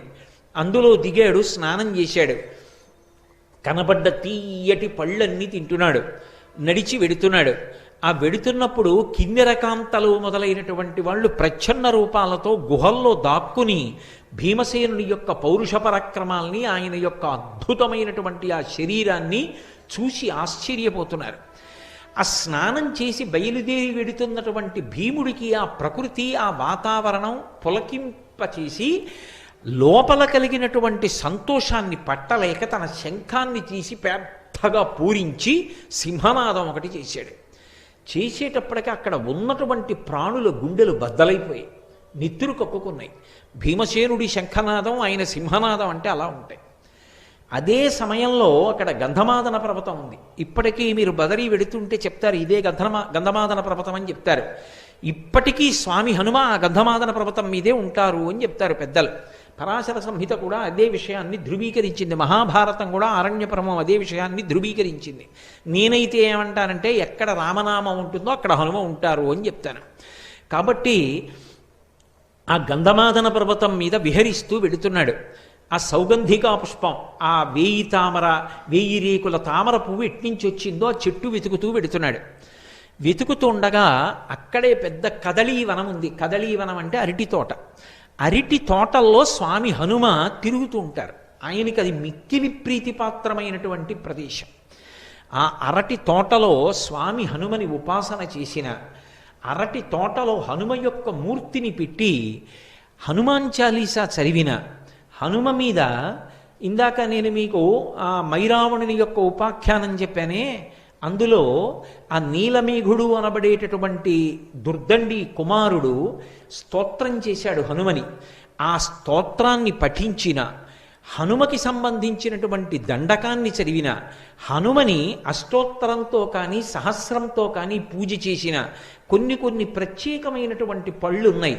నేను ఈ 5 రోజుల ఉపన్యాసంలోనూ వాటి గురించి మీతో మనవి చేస్తాను ప్రత్యేకంగా. ఆ పళ్ళు ఆయనకి నివేదన చేసిన, అరటి తోటలో పూజ చేస్తే హనుమ ఏదో ఒక రూపంలో వచ్చి వాటిని స్వీకరిస్తారు అని ప్రతీతి. ప్రతీతి ఏమి, యథార్థమే. ఒకప్పుడు గుంటూరులో శ్రీరామాయణం జరుగుతున్న రోజుల్లో ఒక పెద్ద అరటి తోటను ఒక దాన్ని తీసుకుని ఆ అరటి తోటలో అటువంటి పూజ చేస్తే, ఇప్పుడు నేను ఆ వివరాలు చెప్పడానికి సిద్ధంగా లేను, కానీ అది ఎంత పరమ ప్రామాణికమైనటువంటి సత్యము అన్నది నిరూపణమైంది. హనుమ అరటి తోటలో పూజ చేస్తే వచ్చి స్వీకరిస్తారు, కదలీవనంలో తిరుగుతారు అని. ఇప్పటికీ మీకు కొన్ని క్షేత్రాలు ఉన్నాయి, కొన్ని ప్రదేశాలు ఉన్నాయి. ఆ ప్రదేశాలకు వెడితే హనుమ స్పర్శ స్పష్టంగా కనపడుతుంది.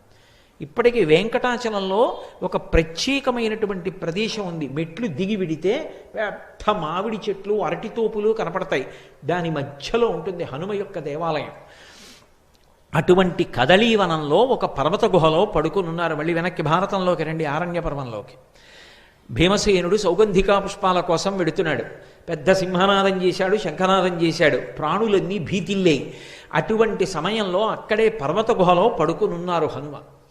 ఆయన వెంటనే ఉలిక్కి పడి లేచారు. ఒక్కసారి ఆ చప్పుడు మళ్ళీ జ్ఞాపకం తెచ్చుకున్నారు. ఓ నా సోదరుడు, నా తమ్ముడు, వాయుపుత్రుడు భీమసేనుడు సౌగంధికా పుష్పాల కోసం వచ్చాడు. వచ్చి చల్లటి నీటిలో స్నానం చేశాడు, సేద తీరాడు, తీయటి పళ్ళు తిన్నాడు.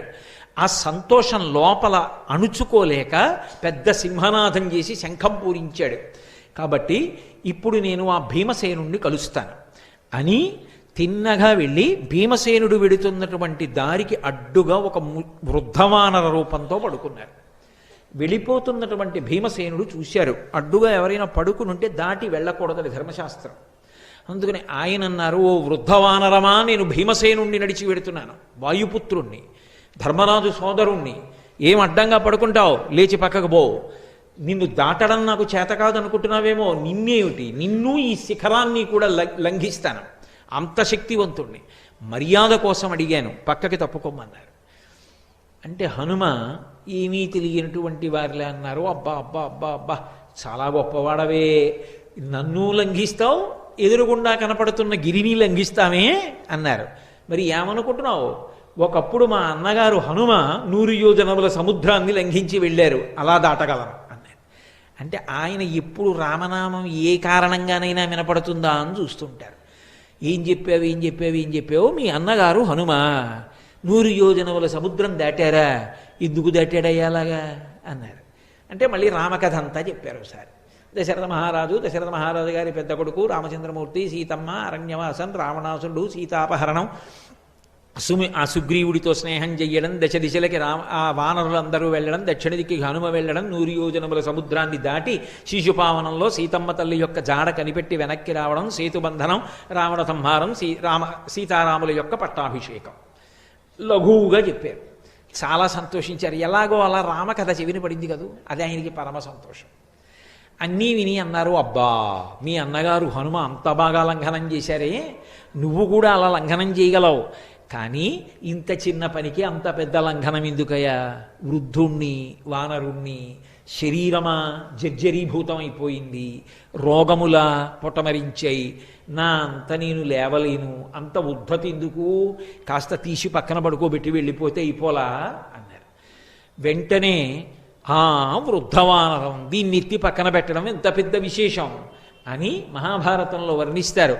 ఏపున 2 చేతులను ఇమ్మున పట్టి అమర్చి ఎత్తగా ఓపగా మొగ్గతిల్లబడి ఆయన ఘర్మజలార్ధ్రదేహుడై కాపురుషుండు ఓలి నిజగర్వము తక్కి ఊరుకుండే చింతాపరుడై వృకోదరుండు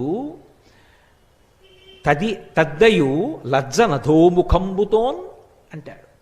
2 చేతులతోటి ఆ వానరాన్ని ఇలా పట్టుకుని హుప్పని ఎత్తడానికి ప్రయత్నం చేశారు. ఏపున 2 చేతులను ఇమ్మున పట్టిన మర్చి ఎత్తగా, ఇలా పైకి ఎత్తుదామని ఒక్కసారి హుప్పని ఇలా అనేటప్పటికీ ఆ వానరం పైకి లేవడం మాట దేవుడెరుగు, ఓపగా మొగ్గతిల్లబడి ఆయన మీద బోర్లా పడిపోయారు.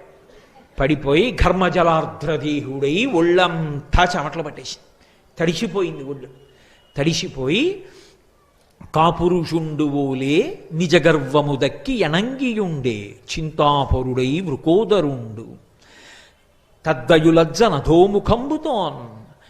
ఆయన యొక్క గర్వమంతా అణిగిపోయింది భీమసేనుడికి. అణిగిపోయి, ఏమిట్రా ఈ వానరం, దీన్ని ఎత్తలేకపోయాను సరికదా, బోర్లా పడిపోయానని సిగ్గుపడిపోయి తలదించుకుని నిలబడి, అయ్యా నువ్వెవరో మహాత్ముడవు, సామాన్యుడివి కావు, నన్ను పరీక్షించడానికి వచ్చినటువంటి మా అగ్రజులు హనుమయ, లేకపోతే మహర్షుల, దేవతల, నాకు యథార్థం చెప్పండి అన్నారు.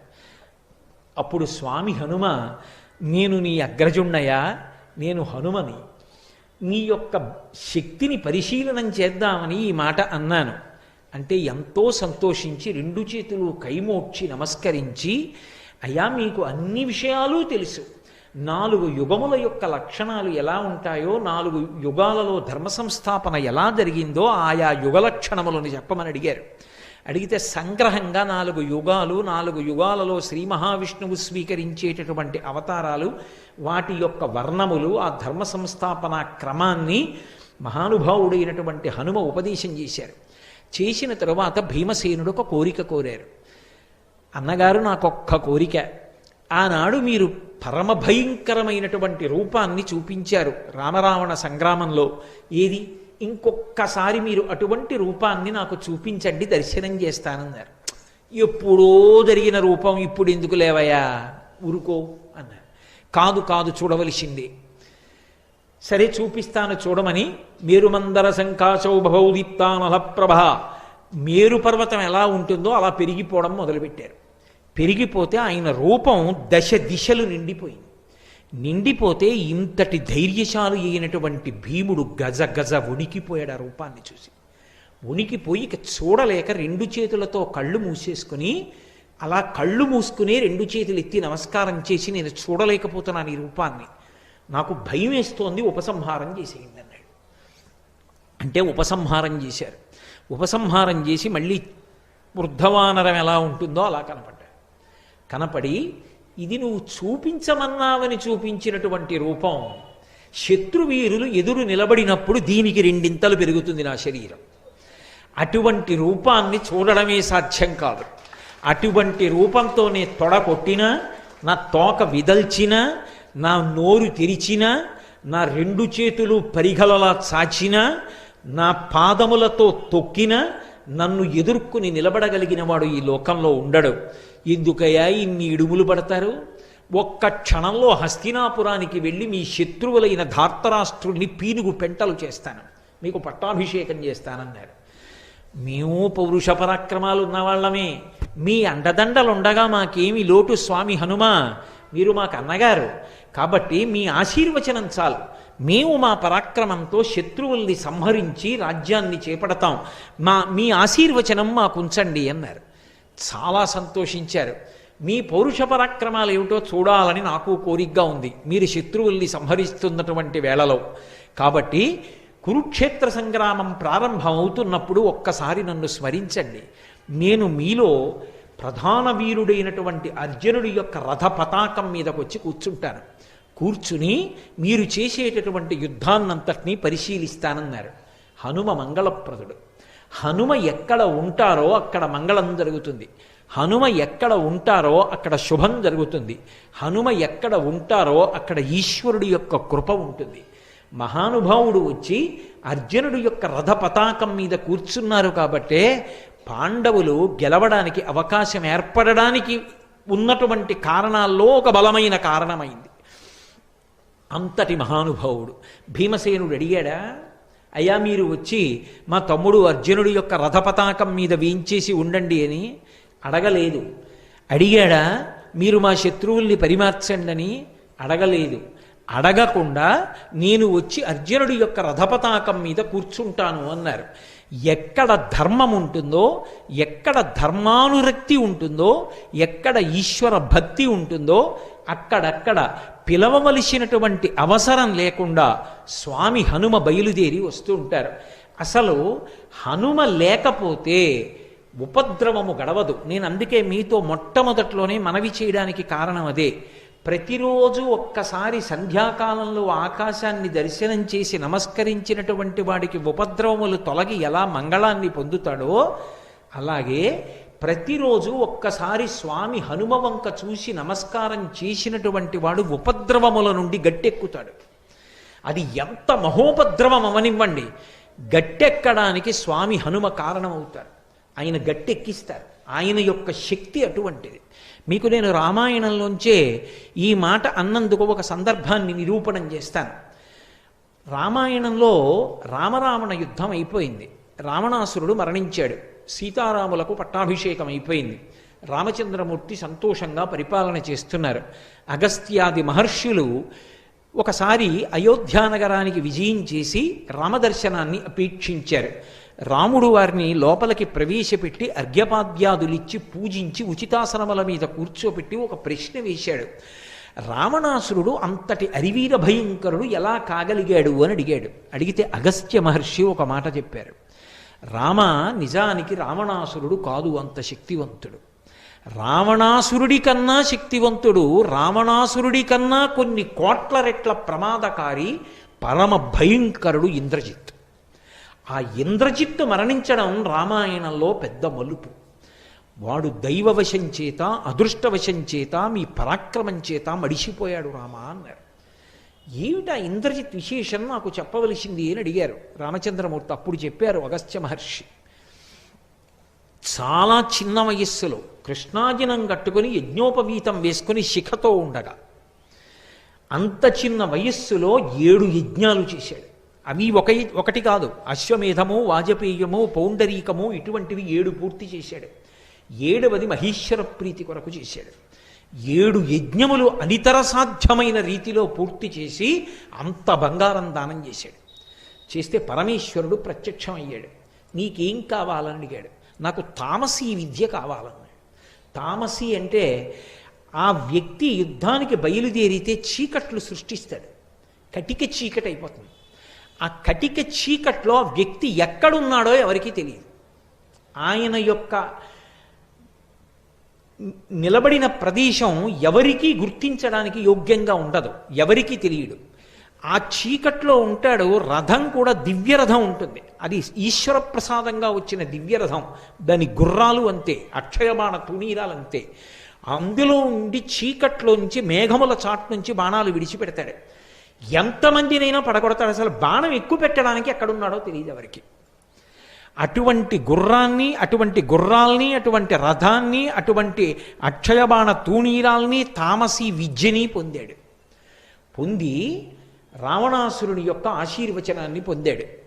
ఒకప్పుడు రావణాసురుడు స్వర్గలోకం మీదకి దండయాత్ర చేసి దేవేంద్రుడితో యుద్ధం చేశాడు. దేవేంద్రుణ్ణి ఇంకా గెలవలేదు, కానీ బడలిపోయాడు. ఆ బడలిపోయి ఉన్నప్పుడు బయలుదేరి వచ్చాడు ఇంద్రజిత్తు. తనకున్నటువంటి తామసీ విద్యని ఆవిష్కరించాడు. వెంటనే ఇంద్రుణ్ణి బంధీకృతుణ్ణి చేశాడు. రథంలో పెట్టుకుని రావణుడి దగ్గరికి వచ్చారు. నాన్నగారు యుద్ధం అయిపోయింది, ఇంద్రుణ్ణి బంధించేశాను, పదండి అంతఃపురానికి అన్నాడు. తెల్లబోయాడు రావణాసురుడు. ఇంతటి అరివీర భయంకరుణ్ణి, ఇంతటి తపశ్శాలిని మీరు ఓడించలేదు. వీడు గెలిచేశాడు ఇంద్రజిత్తు ఆ ఇంద్రుణ్ణి. ఇంద్రుడిని బంధించి లంకాపురానికి తీసుకొచ్చి అంతఃపురంలో కారాగారంలో ఉంచాడు. ఇప్పుడు పులస్త్య బ్రహ్మ, చతుర్ముఖ బ్రహ్మ ఇద్దరూ బయలుదేరి వచ్చారు. ఇంద్రుణ్ణి బంధించడం మర్యాద కాదయా, విడిచిపెట్టు. కానీ ఇంద్రుణ్ణి గెలిచిన వాడివి కాబట్టి ఇక నుంచి నిన్ను మేఘనాథుడని పిలవరు, ఇంద్రజిత్ అని పిలుస్తారు. ఆయన అన్నాడు, ఇంద్రుణ్ణి విడిచిపెడతాను, కానీ నాకు మరణం లేకుండా వరమిమ్మన్నాడు. అసలే అంత భయంకరమైనటువంటి తామసీ విద్య చేతిలో ఉన్నవాడు, ఈశ్వరానుగ్రహ సంపన్నుడు, ధర్మమును విడిచిపెట్టినవాడు, ఏ ప్రమాదం తెస్తాడోనని బ్రహ్మగారు అన్నారు. అలా చిరంజీవిత్వాన్ని ఇవ్వడం కుదరదు. ఈ లోకంలో పుట్టిన వాళ్ళందరూ వెళ్ళిపోవలసిందే. అందుకే ఇది మర్త్యలోకము అని పిలవబడుతుంది. కాబట్టి శరీరం విడిచిపెట్టాలి. కానీ ఇంద్రుణ్ణి గెలవడం కన్నా గొప్పతనం లోకంలో ఎక్కడుంది? నిన్ను నేను నా నోటితో ఇంద్రజిత్ అని పిలుస్తున్నాను. అప్పుడు ఇంద్రజిత్ అన్నాడు, అయితే పోనీ ఒక వరం ఇవ్వండి. నేను ప్రతిరోజు నికుంభిలకి హోమం చేస్తాను. లంకాపట్టణంలో ఉండేటటువంటి దేవత. ఆవిడికి హోమం చేసినప్పుడు చాలా ఉగ్రమైన హోమం చేస్తాడు. నెత్తురు అందులో పోసి నల్లమేకని పళ్ళతో పట్టి పీకుతాడు. పీకి హవ్యం ఇస్తాడు. అటువంటి హోమం చేస్తాను. హోమం పూర్తి చేసి రథం ఎక్కితే ఇక నన్ను ఓడించగలిగిన వాడు 3 లోకముల యందు ఉండకూడదు. తథాస్తు వరమిచ్చాడు. అందుకే ఇంద్రజిత్తుని ఎవరూ నిగ్రహించలేరు. అటువంటి ఇంద్రజిత్ రామాయణంలో ఏ కారణానికి పడిపోయాడో తెలుసా? అసలు మీరు యుద్ధకాండ చదివితే రామాయణం ఇంతకుముందు ఎప్పుడూ చదవలేదు, ఇదే మొట్టమొదటిసారి. అసలు రామకథ ఏమిటో తెలియదు అనుకోండి, ఉద్విగ్నతతో వెంట్రుకలు నిక్కపొడుచుకుంటే అసలు ఏమవుతుందని. రామరావణ యుద్ధం కన్నా ఇంద్రజిత్ యుద్ధం అలా ఉంటుంది యథార్థానికి. వాడు బ్రహ్మాస్త్రం వేసి బంధించాడు రామలక్ష్మణంలో. ఒకసారి మాయాసీతని తీసుకొచ్చాడు రథంలో. హనుమ అంతటి వారు నమ్మేశారు నిజంగా సీతని. ఎందుకంటే అశోకవనంలో హనుమ దర్శనం చేసినప్పుడు కృషీభూతయి సీతమ్మ ఎలా ఉంటుందో అలా అటువంటి సీతమ్మని మాయాసీతని సృష్టించాడు. సృష్టించి ఆవిడ్ని కర్ర పెట్టి కొడుతూ తీసుకొచ్చాడు. ఆవిడ అరుస్తుంటే ఆ బాధ చూసి యుద్ధం చేస్తున్న వానరులు అందరూ తెల్లబోయి ఆగిపోయారు. హనుమ అంతటి వారు దుర్మార్గుడా, కులకాంతని కొడుతున్నావు, నాశనం అయిపోతావురా అన్నారు. కొట్టడం ఏమిటి? ఈమె కొరకు కదా మీరు యుద్ధానికి వచ్చారు, ఈమె మీకు దక్కకుండా చేస్తానని ఖడ్గం తీసి కంఠం నరికించాడు. సీతమ్మ మరణించిందనుకున్నారు. అనుకుని రామలక్ష్మణులు అంతటి వాళ్ళు మూర్చిపోయారు. లక్ష్మణస్వామి తెలివి పొంది రామచంద్రమూర్తిని ఊరడించాడు. ఇంకేమి రామాయణం అసలు. వానరులందరూ దిక్కులు పట్టి పారిపోయారు. హనుమాంతటి వారు కూడా నిర్వేదానికి గురైపోయారు. అప్పుడు అదృష్టవశాత్తు విభీషణుడు వచ్చాడు. వాడు మాయావి, రాక్షసుడు. వాడు సీతమ్మని చంపుతాడా? అంత కామమున్న రావణుడు సీతమ్మని సంహరిస్తే ఒప్పుకుంటాడా? ఒక్కనాటికి ఒప్పుకోడు. ఆమె మాయాసీత. తన మాయాశక్తుల చేత సృజించాడు సీతమ్మని. మీ అందరినీ మానసిక దౌర్బల్యానికి గురి చేశాడు. వాడు ఇప్పుడు హోమం చేయడానికి వెడతాడు, నికుంభల దేవాలయంలో ఉంటాడు. వాడు హోమం చేయడం పూర్తయిపోయిందా, ఇక వాడిని ఎవరూ పట్టుకోలేరు. వాడు యుద్ధానికి వచ్చేసాడా, మొత్తం వానర సైన్యాన్ని సంహరిస్తాడు. ఆ హోమం పూర్తవ్వకుండా మనం వెళ్ళాలి. హనుమ లక్ష్మణ బయలుదేరండి అన్నారు. వెంటనే లక్ష్మణస్వామి హనుమ బయలుదేరారు. ఆ నికుంభల దేవాలయంలో కూర్చున్నాడు. బయటంతా రాక్షసుల్ని కాపు పెట్టాడు. భయంకరమైనటువంటి హోమం చేస్తున్నాడు. హోమం పూర్తయి పీఠమించి లేచాడా, మళ్ళీ ఒక ప్రత్యేక రథం హోమగుండంలోంచి వస్తుంది. అది ఎక్కుతాడు. ఎక్కితే ఇక కనపడ్డ తామసీ విద్యని ఉపాసన చేసి అక్కడి నుంచి అస్త్రప్రయోగం చేస్తాడు. కాబట్టి ఇప్పుడు పీటల మించి లేచిపోవాలి. బ్రహ్మగారికి మాట ఇచ్చాడు, ఏ రోజునైనా హోమం చేస్తుండగా పూర్తి చెయ్యకుండా పీటల మించి లేచిపోతే ఆ రోజున నేను మరణిస్తానన్నాడు. ఇంద్రజిత్ చచ్చిపోతే తప్ప ఆ యుద్ధం గెలవడం సాధ్యం కాదు. పడిపోవాలి ఇంద్రజిత్. అలా పడిపోవాలంటే పీటల మించి లేచిపోవాలి. పీటల మించి లేచిపోవాలంటే ఎలా? మహానుభావుడు స్వామి హనుమకి సాధ్యమైంది. అక్కడ ఉన్న వానర వీరులందరినీ మర్దించేశారు. అక్కడ ఉన్న రాక్షస వీరుల్ని మర్దించేశారు పట్టుకుని. ఆ చుట్టుపక్కల కాపలా ఉన్న వాళ్ళు పెద్ద పెద్ద కేకలు పెట్టారు. ఓయ్ ఇంద్రజిత్తు, అసలు తర్వాత నువ్వు ఈ హోమం పూర్తి చేయడం, యుద్ధానికి వెళ్ళడం, అసలు మేము బతికుంటే కదూ. ఓ పక్క నుంచి మమ్మల్ని అందరినీ చంపేస్తున్నాడు ఈ హనుమ, ఈయన వచ్చి నీ మీద పడిపోతాడు, లే రా రక్షించు రక్షించు అని అరిచారు. తన వారన్న వారందరూ చేస్తున్నటువంటి ఆ హాహాకారాలు, ఆ కేకలు విని తట్టుకోలేకపోయాడు ఇంద్రజిత్. తట్టుకోలేక చేస్తున్న హోమాన్ని మధ్యలో విడిచిపెట్టి పీఠమించి లేచిపోయి రథం ఎక్కాడు. ఇదే రోజును సంహరించి ఇవ్వాలన్నాడు విభీషణుడు లక్ష్మణస్వామిని. స్వామి హనుమ రోజున అలా బుద్ధితో యుక్తి పన్ని ఉండి ఉండకపోతే, అంత బలంతో రాక్షసుల్ని మర్దించి ఉండకపోతే అసలు లేస్తాడా పీటల మించి ఇంద్రజిత్? లేవకపోతే ఇంద్రజిత్తుని సంహారం చేయడం కుదురుతుందా? ఆ రోజు వాడు హోమం పూర్తి చేస్తే ఏమయ్యేదో రామాయణం. హోమం పూర్తి చేయకుండా రథం ఎక్కి యుద్ధానికి వచ్చాడు.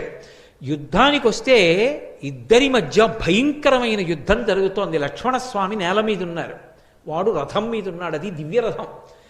అప్పుడు స్వామి హనుమ వాహనమై లక్ష్మణస్వామిని తన భుజాల మీదకి ఎక్కించుకున్నారు.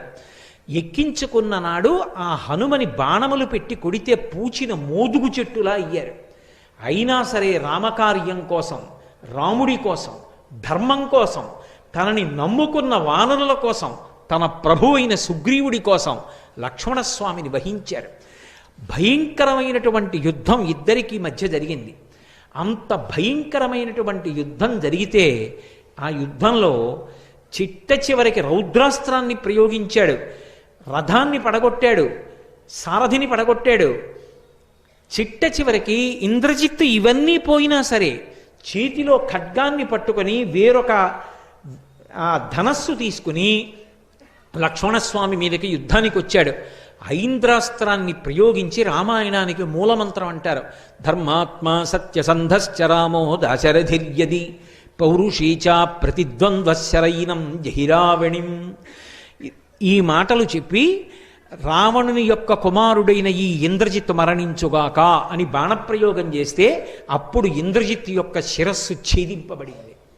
స్వామి హనుమ లేకపోతే అసలు ఆ ఇంద్రజిత్తు సంహారం చెయ్యడం అనేటటువంటిది అంత తేలికగా జరిగి ఉండేదా అనే ఆలోచన చేస్తే అసలు అది అంత తేలికగా జరిగేటటువంటి కార్యం కానే కాదు. మహానుభావుడైనటువంటి హనుమ ఆర్తత్రాణపరాయణుడై ఎక్కడ ఎవరు ఎలుగెత్తి హనుమాని పిలవనివ్వండి, పరమ సంతోషంతో పరుగు పరుగున వచ్చి కాపాడతారు. ఆయన్ని పిలవక్కర్లేదు, ఆయన పేరు పెట్టి రామనామం చెప్తే చాలు పరమ ప్రసన్నుడైపోతారు.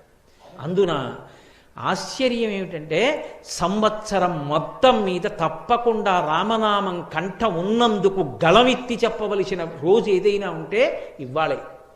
మార్గశిర మాసంలో వచ్చినటువంటి శనివారం. ఈ శనివారం నాడు ఎవరు రామనామ సంకీర్తనం చేస్తారో వాళ్ళందరికీ కూడా హనుమ యొక్క కృప విశేషంగా కలుగుతుంది. అంతటి మహానుభావుడు. ఒకరినేమి, ఆయన ఒకానొకనాడు తరిగొండ వెంగమాంబ గారిని రక్షించలా. తల్లి ఎక్కడో తరిగొండలో పుట్టారు, తిరుకొండ చేరుకున్నారు.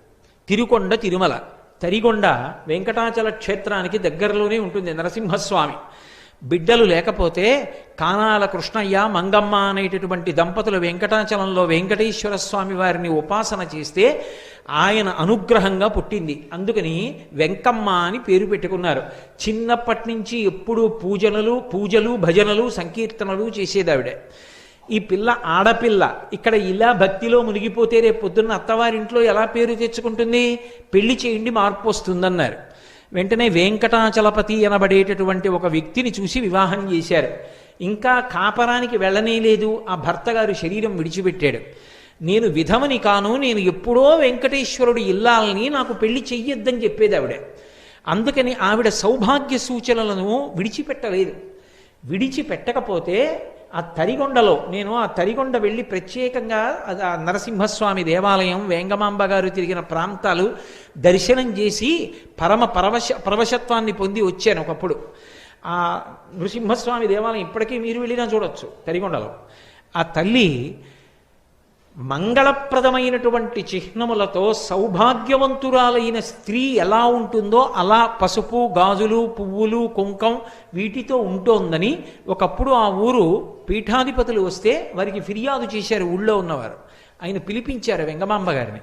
వెంగమాంబ గారు చేతిలో పళ్ళు పట్టుకొచ్చి అక్కడ పెట్టి నిలబడ్డారు. నమస్కరించలేదు. పీఠాధిపతులు అడిగారు, ఎందుకు నమస్కరించలేదు నాకని అడిగారు. మీరు ఏమనుకోకుండా ఒక్కసారి లేవండి అన్నారు ఆవిడ. పీఠాధిపతులు లేచారు. ఆవిడ పీఠానికి నమస్కారం చేశారు. పీఠానికంటే ఆయన కూర్చున్న ఆసనానికి. ఆసనం భగ్గున కాలిపోయింది. అప్పుడు ఆయనకు అర్థమైంది ఈవిడ కారణజన్మురాలు. ఇటువంటి ఆవిడ జోలికి వెళ్ళవద్దు, ఈమె సంప్రదాయములకు అతీతమైన వ్యక్తి. అన్నీ ఒక గాట కలిపి మాట్లాడకూడదు, ఆమె సంప్రదాయాతీతమైన వ్యక్తి అని పీఠాధిపతులు చెప్పిన తరువాత కొన్నాళ్ళు ఆవిడ జోలికి వెళ్ళలేదు. కానీ ఒకప్పుడు ఆమె ఆ దేవాలయంలో హనుమ పాద సన్నిధిలో కూర్చుని ధ్యానంలో ఉండగా అర్చకులు జుట్టు పట్టి ఈడ్చేసి, మా ఊరికి దాపురించావు, ఎక్కడికైనా పోయినా బాగుండు నువ్వు అన్నారు. ఆ మాట ఆవిడికి ఎందుకో వెంకటాచల క్షేత్రానికి వెళ్ళిపోమ్మని చెప్తున్నట్టుగా అనిపించింది. 20 సంవత్సరాల వయస్సులో కటిక చీకట్లో కాకులు దూరని కారడవి, చీమలు దూరని చిట్టడవి అని చిన్నప్పుడు కథల్లో చెప్తారే, అటువంటి అరణ్యంలో బయలుదేరి ఆవిడ వెంకటాచల క్షేత్రాన్ని చేరుకోవడానికి ప్రయత్నించారు. అంత చీకటిలో ఆవిడ వెడుతున్నప్పుడు ఆమెని అరణ్యంలో కాపాడిన స్వామి ఎవరో తెలుసా? స్వామి హనుమ. త్రోవ హనుమ అంటారు. ఇప్పటికీ ఉంది వెంకటాచల క్షేత్రంలో ఆ మూర్తి. కాబట్టి మహానుభావుడు ఆయన ఎప్పుడు ఎక్కడ ఎవరిని ఆదుకోలేదు. స్వామి అని పిలిస్తే చాలు, ధర్మం కోసం, ధర్మమునందు అనురక్తి ఉన్న వారి కోసం పరుగు పరుగున వచ్చి కాపాడారు. ఆయన సంగీతమునందు కూడా అంతటి మహాప్రవేశం ఉన్నటువంటి వారు. పరాశర సంహితలో ఒక విషయం చెప్తారు, ఆయన ఎంత వినయమున్నవారో. గర్వం అన్న మాటకు ఆయన అంత వ్యతిరేకి. గర్వం అంటే ఆయనకు అసహ్యం. ఒకానొకప్పుడు గరుత్మంతుడు అహంకారాన్ని పొందాడు. నా అంత గొప్పవాడు ఎక్కడున్నాడు? శ్రీ మహావిష్ణువుకి వాహనాన్ని. ఎటువంటి వారినైనా నా ముక్కుతో చీల్చి చెండాడగలను, నా రెక్కలతో కొడతాను, నా పాదములతో గోళ్లతో చీల్చేస్తానని గమనించాడు కృష్ణ భగవానుడు. ఒకేసారి గరుత్మంతుడికి సత్యభామకి కూడా గర్వభంగం చెయ్యాలనుకున్నాడు. గరుత్మంతుణ్ణి పిలిచి, ఓ వైనతేయ, నువ్వు వెంటనే వెళ్ళి అదిగో గంధమాదన పర్వతం మీద పర్వత గుహలో పడుకుని ఉన్నారు హనుమ, నేను పిలుస్తున్నానని చెప్పి వెంటనే తీసుకురా అన్నారు. హనుమని తీసుకురావడం పెద్ద విషయం ఏమిటి? ఉత్తర క్షణంలో బయలుదేరి వెళ్ళారు గరుత్మంతుడు మంచి అతిశయంతో. అక్కడ గుహలో యోగనిష్టలో ఉన్నారు. ఆ కుంభకం చేసి యోగనిష్టలో ఉండగా వెళ్ళి హనుమా హనుమా అని పిలిచారు. పలకలేదు. పలకలేదని కోపం వచ్చి ఆయన నాసారంధ్రములోకి తన ముక్కు పుటాన్ని చేర్చి పొడిచారు. ఆయనకి కించిత్ ధ్యానభంగం అయింది. ఆయన చెవి దగ్గరికి వచ్చి అరిచారు. హనుమ చెవి దగ్గరికి వచ్చి ఆయన మెల్లిగా బహిర్ముఖులై, యోగాభ్యాసంలో ధ్యానంలో సమాధి స్థితిలో ఉన్నవాడు ఒక్కసారి బహిర్ముఖుడు కాకూడదు, మెల్లమెల్లగా బహిర్ముఖుడు కావాలి. అందుకని మళ్ళీ ప్రాణాయామంతోనే బహిర్ముఖులు అవుతారు. అందుకని ఈ వైనతేయుడైన గరుత్మంతుడికి గర్వం అణచాలని ఆయన ఒక ముక్కురంధ్రాన్ని పూసి ప్రాణాయామం కోసమని ఒక ముక్కురంధ్రం మూసి ఒక ముక్కురంధ్రంతో గట్టిగా ఊపిరిలాగారు. ఆ ఎదురుగుండా ఉన్నటువంటి గరుత్మంతుడు ఎగిరి వచ్చి ఆయన ముక్కు రంధ్రాన్ని కట్టుకున్నాడు. ఈ రంధ్రం ఇలా వదిలిపెట్టేస్తే గరుత్మంతుడు కింద పడ్డాడు. ఇలా మూసి మళ్ళీ ఈ రంధ్రంతో గట్టిగా గాలి విడిచిపెట్టారు, పీల్చిన గాలిని. ఆ గాలికి ఎగిరి ఎక్కడో వెళ్ళి పడ్డాడు. మళ్ళీ ఇలా పీల్చారు, మళ్ళీ వచ్చి ముక్కు కట్టుకున్నాడు. అయ్యబాబో ఇదే బలం, ఇదేం బలం, ఊపిరి పీలిస్తేనే ఇలా ఉందనుకున్నాడు. అడిలిపోయి ఆయన ఊపిరిని యథాస్థితికి తెచ్చిన తరువాత పైకి ఎగిరిపోయి చూస్తున్నాడు. ఇలా కాదు, ఈయన్ని ఎత్తుకుపోతాను, నా రూపాన్ని పెంచడి, పెద్ద పెద్ద రెక్కలు పెంచాడు. హనుమ తన తోక పెంచి ఆకాశాన్ని చుట్టారు, వాలాన్ని. గరుత్మంతుడు ఆగ్రహించి తన ముక్కుతో దానికి ఛిద్రం చేయబోయాడు, పొడవబోయాడు. వెంటనే తన తోకతోటి గరుత్మంతుణ్ణి చుట్టారు. చుట్టి బంధించి గిర్ర గిర్ర గిర్ర గిర్ర తిప్పి ఆకాశంలో విసిరేశారు. విసిరేస్తే పాలసముద్రం పక్కనున్న కొండ మీద వెళ్ళి పడ్డాడు. పడి అక్కడి నుంచి శరీరం అంతా భిన్నమైపోయి పాలసముద్రంలో మునిగాడు. మళ్ళీ పూర్వ తేజస్సు వచ్చింది. చేతులు కట్టుకుని అత్యంత వినయంగా శ్రీకృష్ణ భగవానుడి దగ్గరికి వెళ్ళాడు. ఏమి హనుమా, ఏమి గరుత్మంతా తీసుకురమ్మన్నాను, హనుమని ఎందుకు తీసుకురాలేదన్నారు. ఏమీ తెలియనట్టు కృష్ణ పరమాత్మ. ఆయన ఏదో ధ్యానంలో ఉన్నాడు, మహానుభావ తీసుకురావడం కష్టమైంది, పలకట్లేదు. నా ఆజ్ఞాని చెప్పు, సీతారాములు పిలుస్తున్నారని చెప్పు, వెంటనే వస్తాడు, వెళ్ళు, భయం లేదన్నారు. ఈసారి వెడితే రావడం ఉంటుందా? అనుమానం వచ్చింది గరుత్మంతుడికి. సరే, ఆయన ఆజ్ఞ, వినయంగా వెళ్ళు, గర్వంతో వెళ్ళకు. నేను రమ్మన్నాను కదా, నేను పిలుస్తున్నాను కదా అని చెప్పి ఊరికే హనుమా హనుమా అని కేకలేకు. పరమ వినయంతో చేతులు కట్టుకుని తల వంచుకొని, స్వామి మిమ్మల్ని సీతారాములు పిలుస్తున్నారని చెప్పు, వస్తారన్నారు. తిన్నగా హనుమ ఉన్న గుహ దగ్గరికి వెళ్ళారు. వెళ్ళి గరుత్మంతుడు చేతులు కట్టుకుని ఈసారి ఎంతో వినయంతో స్వామి హనుమా హనుమా అని పిలిచారు. ఏమి అన్నారు. పళ్ళు తీసుకెళ్ళి అక్కడ పెట్టి నమస్కారం పెట్టారు. అంజలి ఘటించి సీతారాములు పిలుస్తున్నారన్నారు. ఒక్కసారి పైకి లేచారు. సీతారాముల పద ఎక్కడున్నారన్నారు. ముందు వైనతేయుడెడుతున్నాడు, వెనకాతల హనుమ వచ్చారు. ఇంతలో కృష్ణ భగవానుడు అన్నాడు, పక్కన సత్యభామ కూర్చునుంది. సత్యభామ సత్యభామ, హనుమ వస్తున్నారు, పక్కన సీతమ్మని తప్ప ఒప్పుకోరు, నేను రాముడిగా మారిపోతున్నాను, నువ్వు సీతమ్మగా మారిపో అన్నారు. నేనెక్కడ మారిపోతాను సీతమ్మగా? అలా సీతమ్మే కావాలంటే కావాలనమనండి, నేను కృష్ణుడిగా ఉన్నాను, సత్యభామని చెప్పండి. అయినా అలా ఎవరు మారతారు? రుక్మిణీదేవి మారుతుంది అన్నాడు కృష్ణ భగవానుడు. ఆవిడికి మరీ ఆగ్రహం వచ్చింది.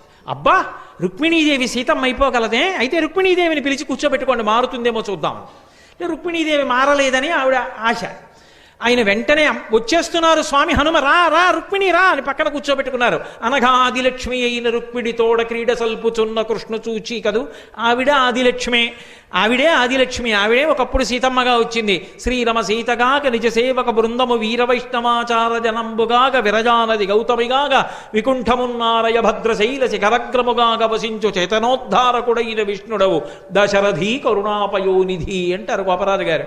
రుక్మిణీదేవి సీతమ్మగా మారిపోయింది. కృష్ణ భగవానుడు రాముడైపోయాడు. హనుమ గబగబా లోపలికి వచ్చారు. రామా రామా రామా, పరమ సంతోషం. ఆయన చుట్టూ ప్రదక్షిణం చేసేశారు. ప్రదక్షిణాలు చేసి ఆయన కాళ్ళ మీద పడిపోయి నమస్కారం చేశారు. వెంటనే ఆ సీతమ్మ మెళ్ళలోంచి హారాన్ని తీసి రాముడికి ఇచ్చింది. రాముడు ఆ హారాన్ని తీసి హనుమకిచ్చి, హనుమ ఎప్పుడు ఈ హారాన్ని పక్కన పెట్టకు, మెడలో వేసుకో. తప్పకుండా వేసుకుంటానని మెడలో వేసుకున్నారు. కొన్ని పళ్ళిచ్చి, హనుమ చాలా సంతోషం, నువ్వు మళ్ళీ యథేచ్ఛగా గంధమాదన పర్వతాన్ని చేరుకుని నీ గుహలో కూర్చుని ధ్యానం చేసుకో. హే భగవన్, మీరు మళ్ళీ సీతారాములుగా దర్శనమిచ్చారు, పరమ సంతోషం అని సంతోషపడిపోయి భజన చేసుకుంటూ ఎగురుకుంటూ హనుమ వెళ్ళిపోయారు. అటు సత్యభామ ఇటు గరుత్మంతుడు కూడా అతిశయం ఎంత చెడ్డదో తెలుసుకున్నారు. అప్పుడు చెప్తారు పరాశర సంహితలో, ఆయన పాట పాడుతూ నృత్యం చేస్తే అంత అద్భుతంగా పాట పాడుతూ నృత్యం చేస్తారట. అందుకే హనుమ గొప్ప గాయకుడు. ఇవాళ మీతో నేను ఒక విషయాన్ని ప్రస్తావిస్తున్నాను. విజయనగరంలో ఒక చిన్న దేవాలయం ఉంది, మీరు కూడా వెడితే తప్పకుండా చూడండి.